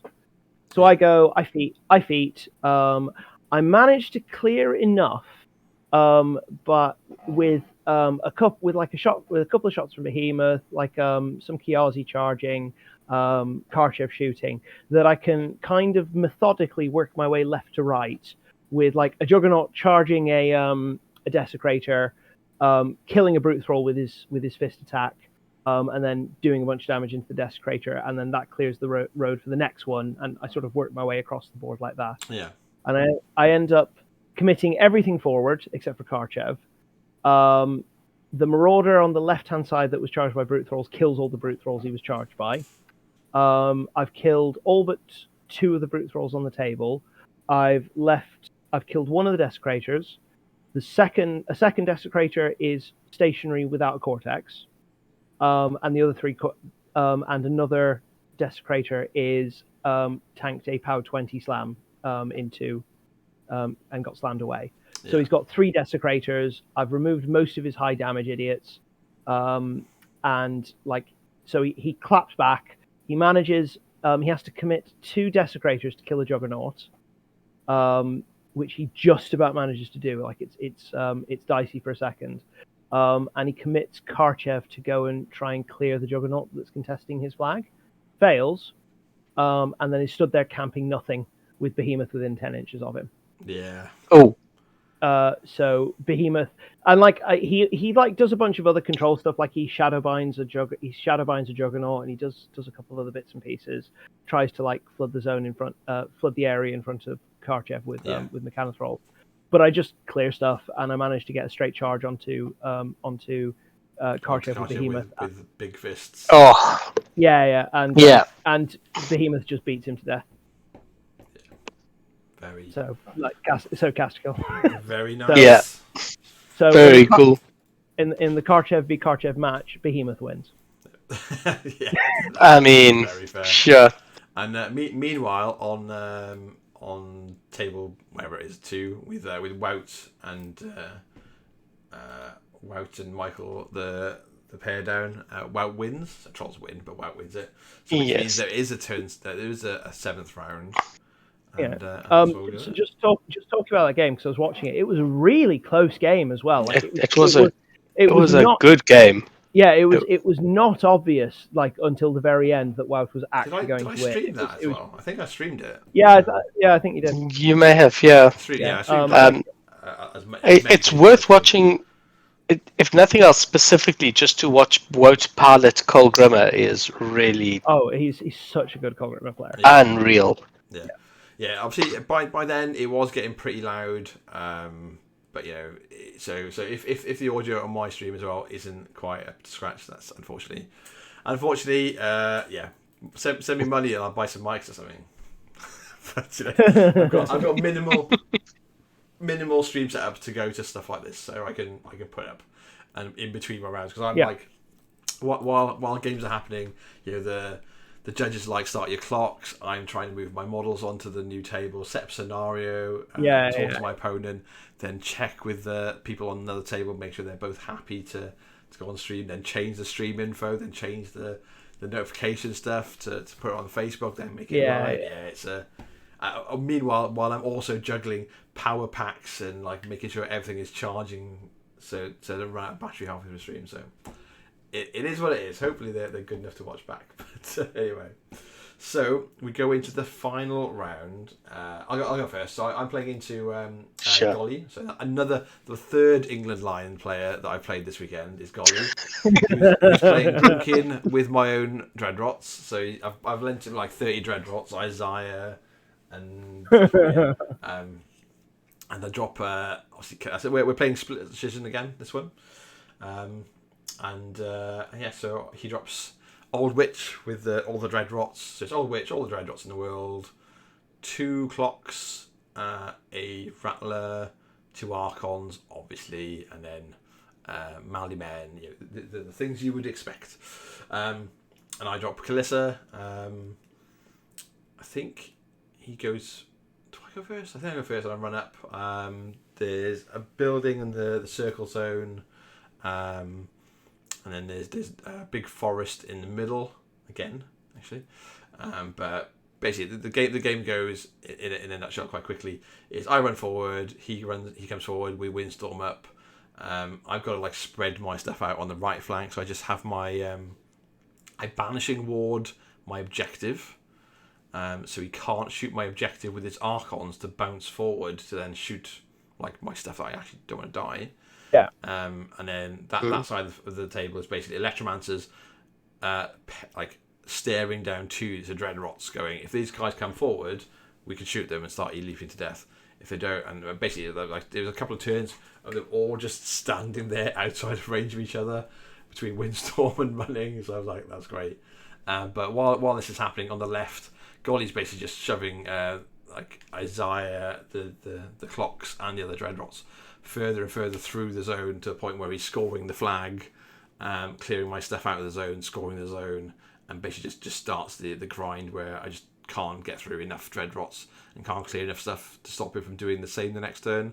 So basically just pushes me out of the scenario, and at one point it means that the Archons come forward and start putting desolations down instead, and I end up losing. I think it's only a Electromancer on the right, at which point he's like, that's fine. 1 Electromancer down, that's enough now. My 20 Dreadrots can run towards my flag, basically, and he just grinds me out quite easily. So definitely his game there to win, which he does. And then Evan, you're into... My last game is into Aaron Dix, playing Trollbloods. Is he still in Has he gone? Yes, I'm here. Not you. Aaron was in the chat earlier. Oh, was Aaron in the chat? Yeah. I think he might have bailed. So, Shane, we got to the table and both of us are absolutely shattered. Just the weekend has gotten to us. I asked the pair of you asked us if I can stream you, because obviously you asked us if we could stream. I was ambivalent, why not? But I'm not thrilled about it. And Aaron was immediately like, no. Yeah. In retrospect, Aaron was right. This game was definitely not the best of British War Machine. Is that right? Great Britain includes Wales? I'm a foreigner. I'm not sure. Yeah. For now. But I mean, yeah, Karen. Wexit. Wexit coming. But anyway, so spoiler alert, this was certainly not the best of British. So we looked at each other's lists and we're both exhausted. And he looks at me and he's like, I really don't feel like playing into Kruger. And I look at him and like, I can so live without dealing with Maddie 3 at this stage of the event. Yeah. We look at each other, it's like, gentlemen's agreements. We both drop our off list. Fine. So we ended up with Chromac into Gunny 1, which in retrospect is not fantastic for him. So he's got a Gunny 1 list with a Mountain King and a Glacier King. And then he's got an impaler, and he's got a bit of support around it. He's got some whelps, he's got some stones, and that's really all you can fit in that. So I get first turn. I set up the kind of usual, just run forward, a bit of a bunker. I stick up what's it called, Kruger's Cloud over Getorix to make it harder for him to shoot Ghetto, or more to make him get closer, because he's got a Glacier King that with snipe gets to a 16-inch range. Now with Kruger's Cloud on him, he's got to get to within 13, and with one warpath later, now suddenly Ghetto's in range to charge him. Yeah. So I'm nice and aggressive with all of this. But see reference to not playing at our best at all. So he moves up, he takes a couple of pot shots, he's in 15 with he's in 15 on a stalker on the left-hand side. He's within 13 inches of Getorix on the right-hand side. And he's had a couple shots, but between shield guards and all the rest, they've done very little. Yeah.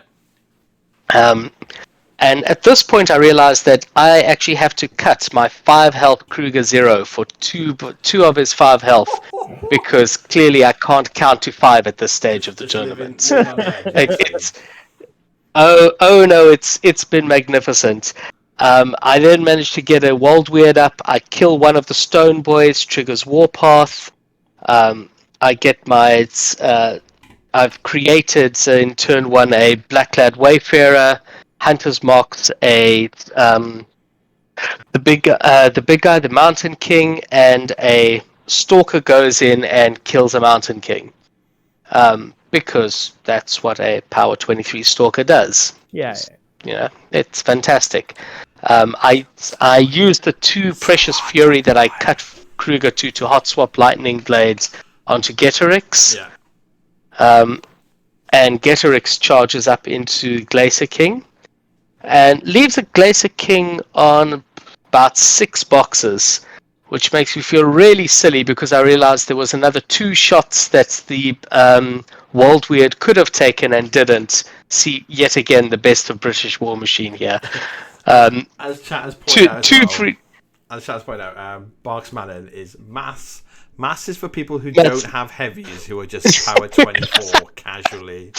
Well, clearly, other factions but have this to bring is casters to change, how hard their casters hit. Circle I did. I brought a second caster Kruger to augment my Crobat. But yeah, losing out on 2 4-dice Power 12 shots to kill off the Glacier King hurt a little bit. Yeah. But then the Stones also managed to port Getorix over on the other side, who then throws a hook and kills an Impaler. And Aaron looks at this and is like, okay, look, I've lost one Gargantuan, the other one's hanging on by a thread. Lost the heavy. It's like, this is all or nothing. Try to assassinate Chromac. Chromac's sitting in a trench. He's got 2 shield guards next to him. And he's camping 2.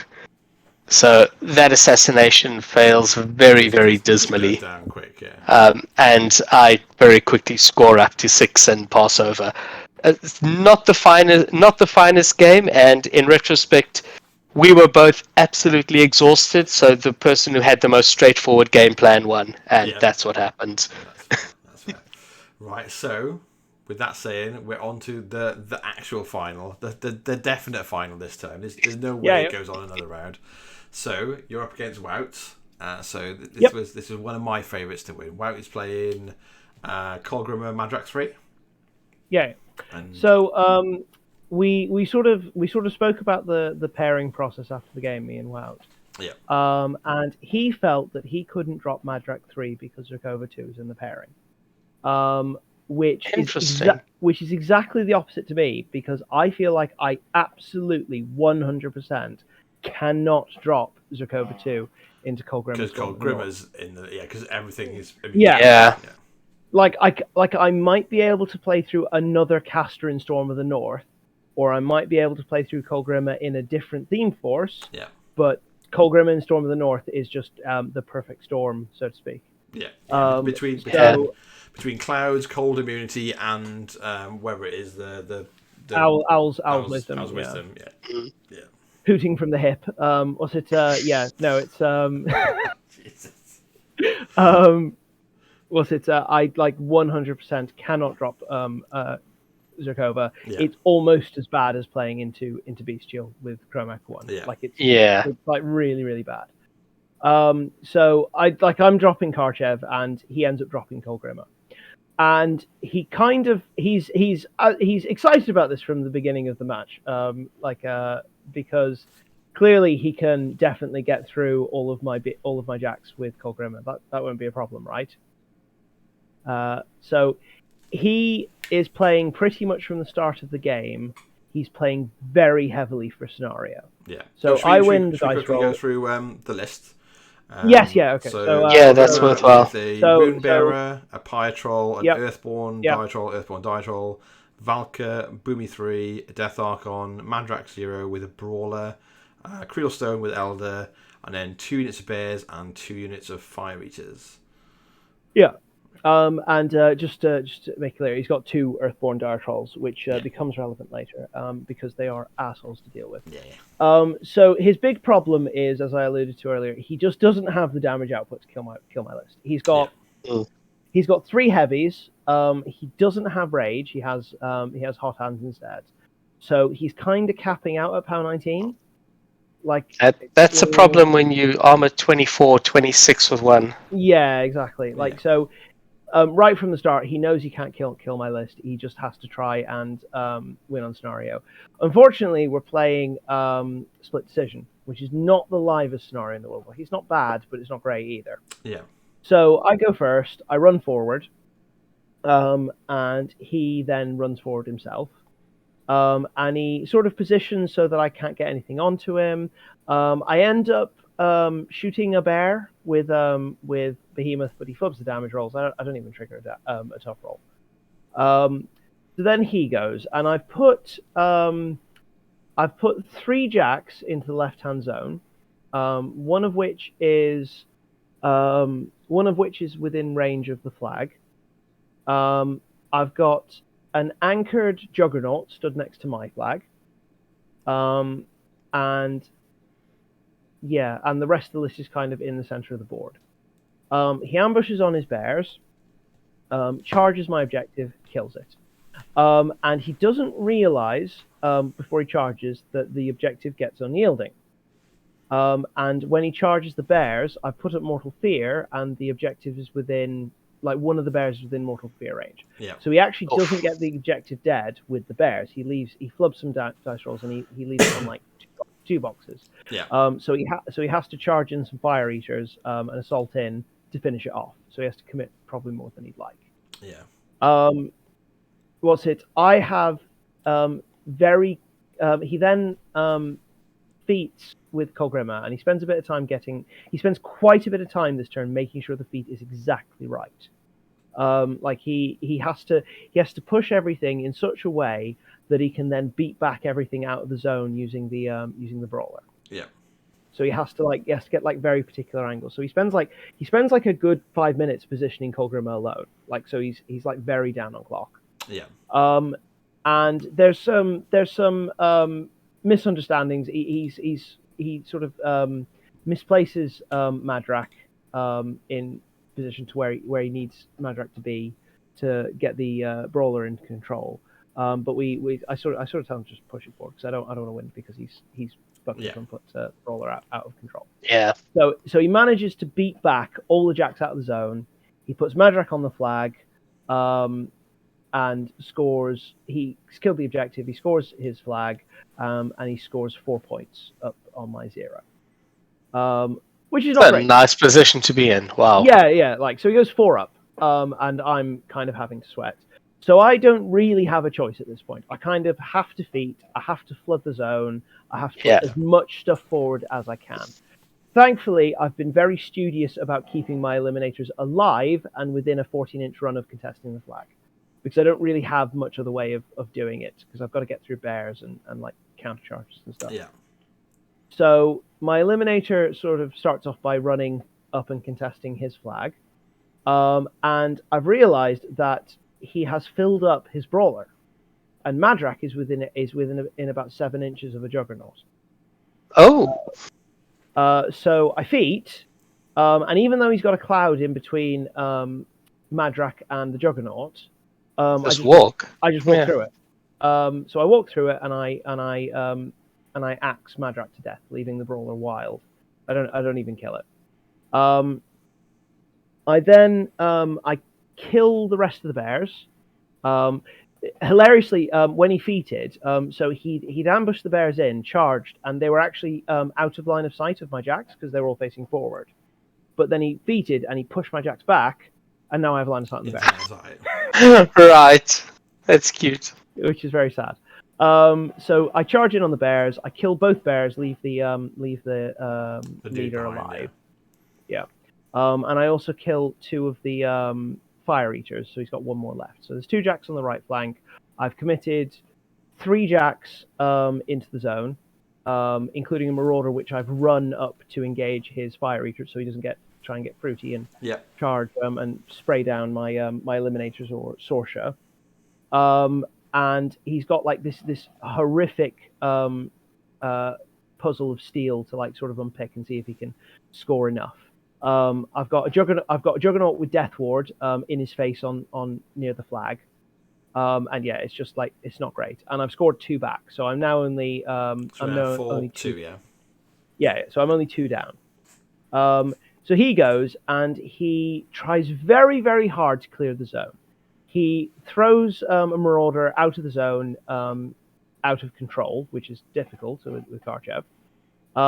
He throws my Death Ward Jack away, so he can score his flag. He almost beats a Juggernaut to death with a Pyre Troll and Hot Hands and some sprays and some other bits. Yeah. And he manages to kill the Rager as well. So I've got the only thing contesting the flag in the zone is a Juggernaut that's got about 10 boxes left. And then right at the back of the zone, there's another Marauder. So at that point, it kind of goes downhill for him because he had his window to win and didn't quite manage it. So I just come shy of killing an Earthborn Dire Troll. I kill the Pyre Troll. I kill most of the Fire Eaters. I finish off the remnants of the Bears.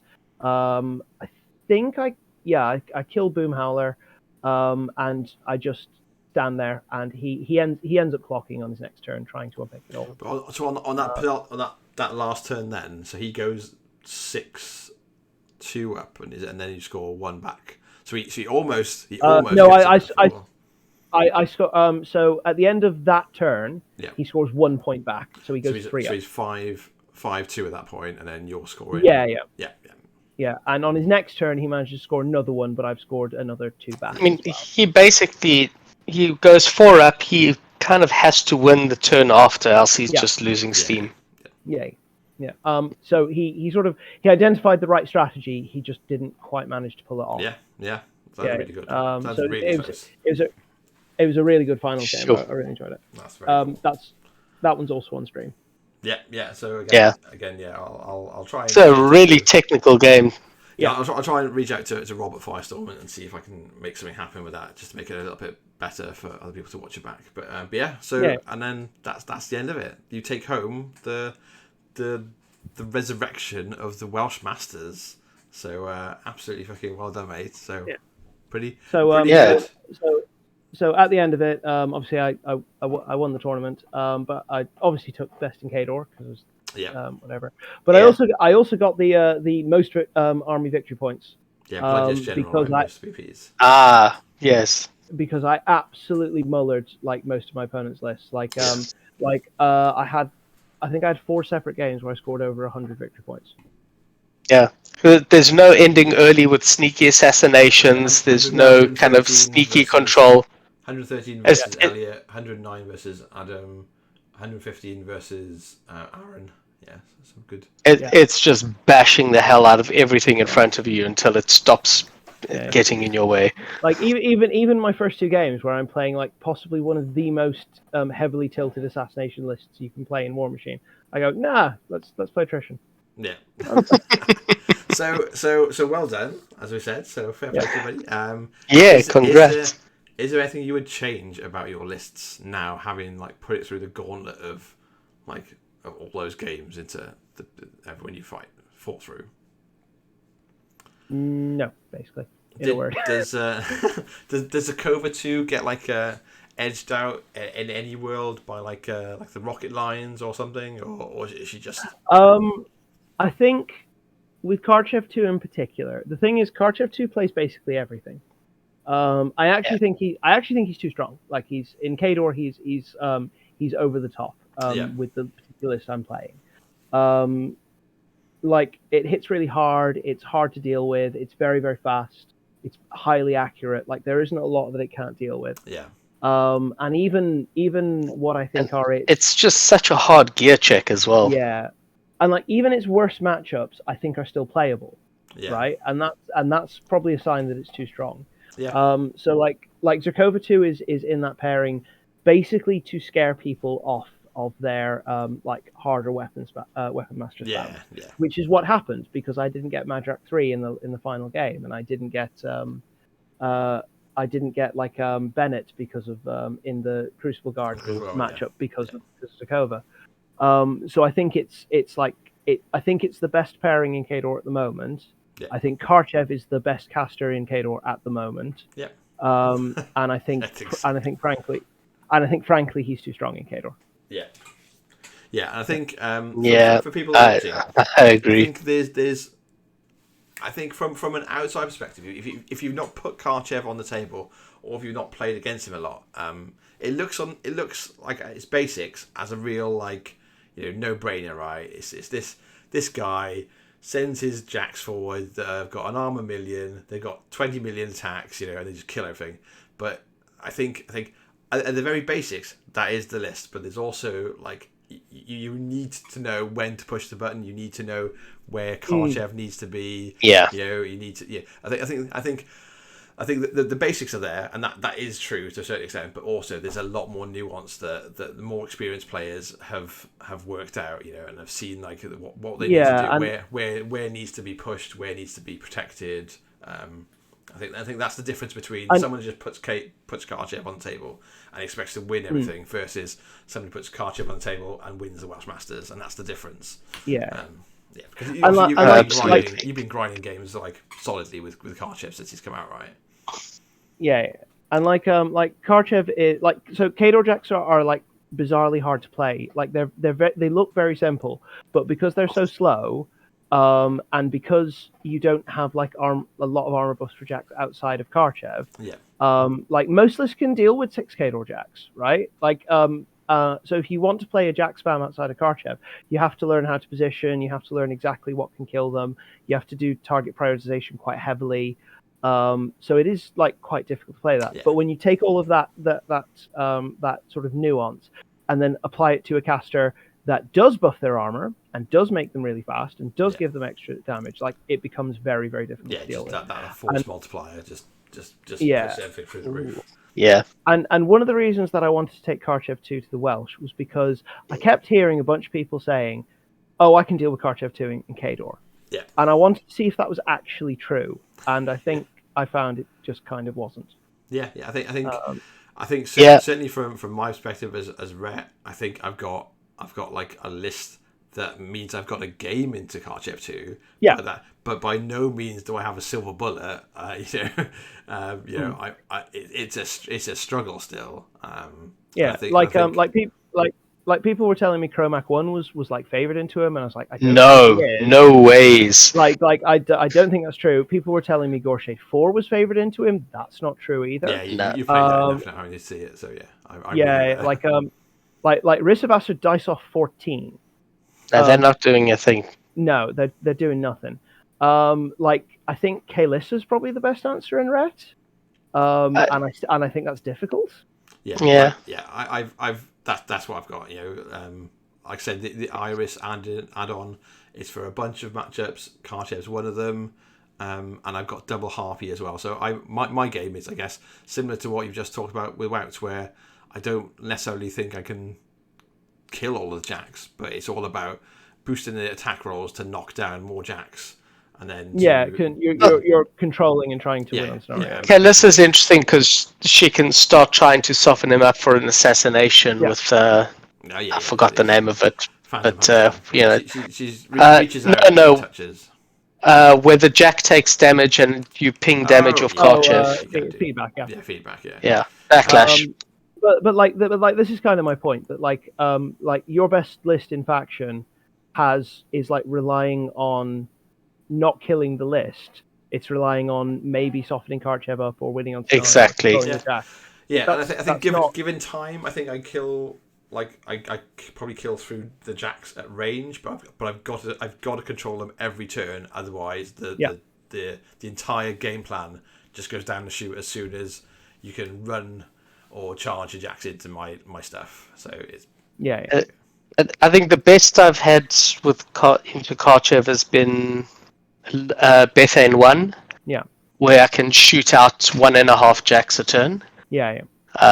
I haven't seen, and even there's a pretty good chance I just lose on scenario while I'm doing that. Yeah, or like you make a mistake and like I get into an Archangel or something, or then I lose. Yeah, it's like it's so difficult, and it's very much like playing Khador has been really interesting over the years because you play into power lists, and you can't make a mistake.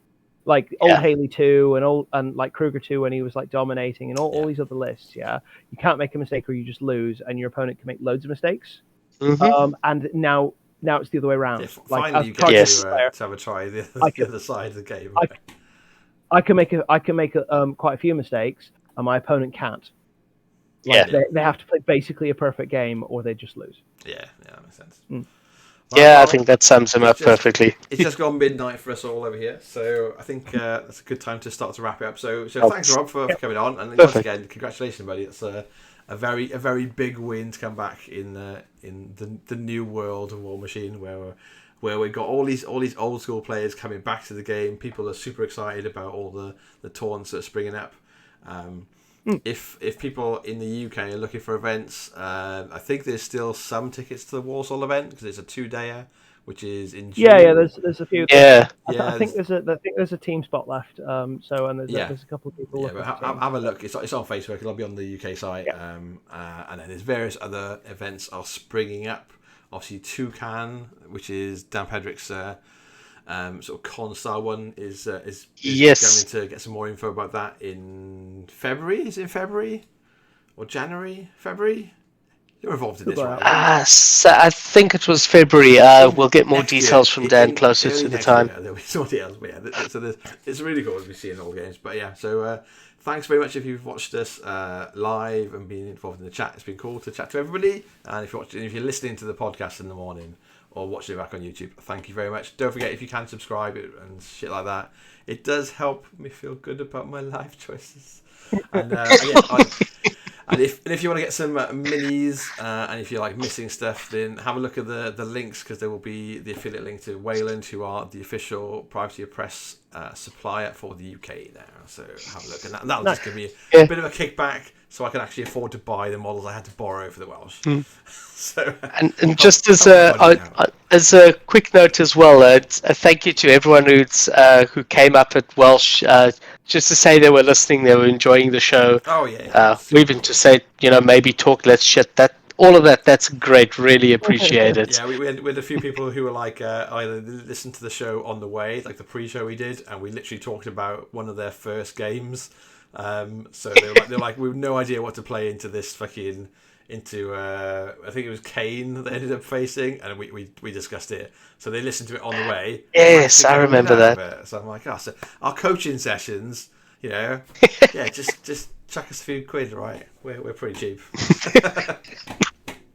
But there we go. So excellent. With that, I'll leave you, lovely gents, and thanks for watching, and thanks for joining us all. Good night, guys. Thank you for having me on. Good night, folks. Night.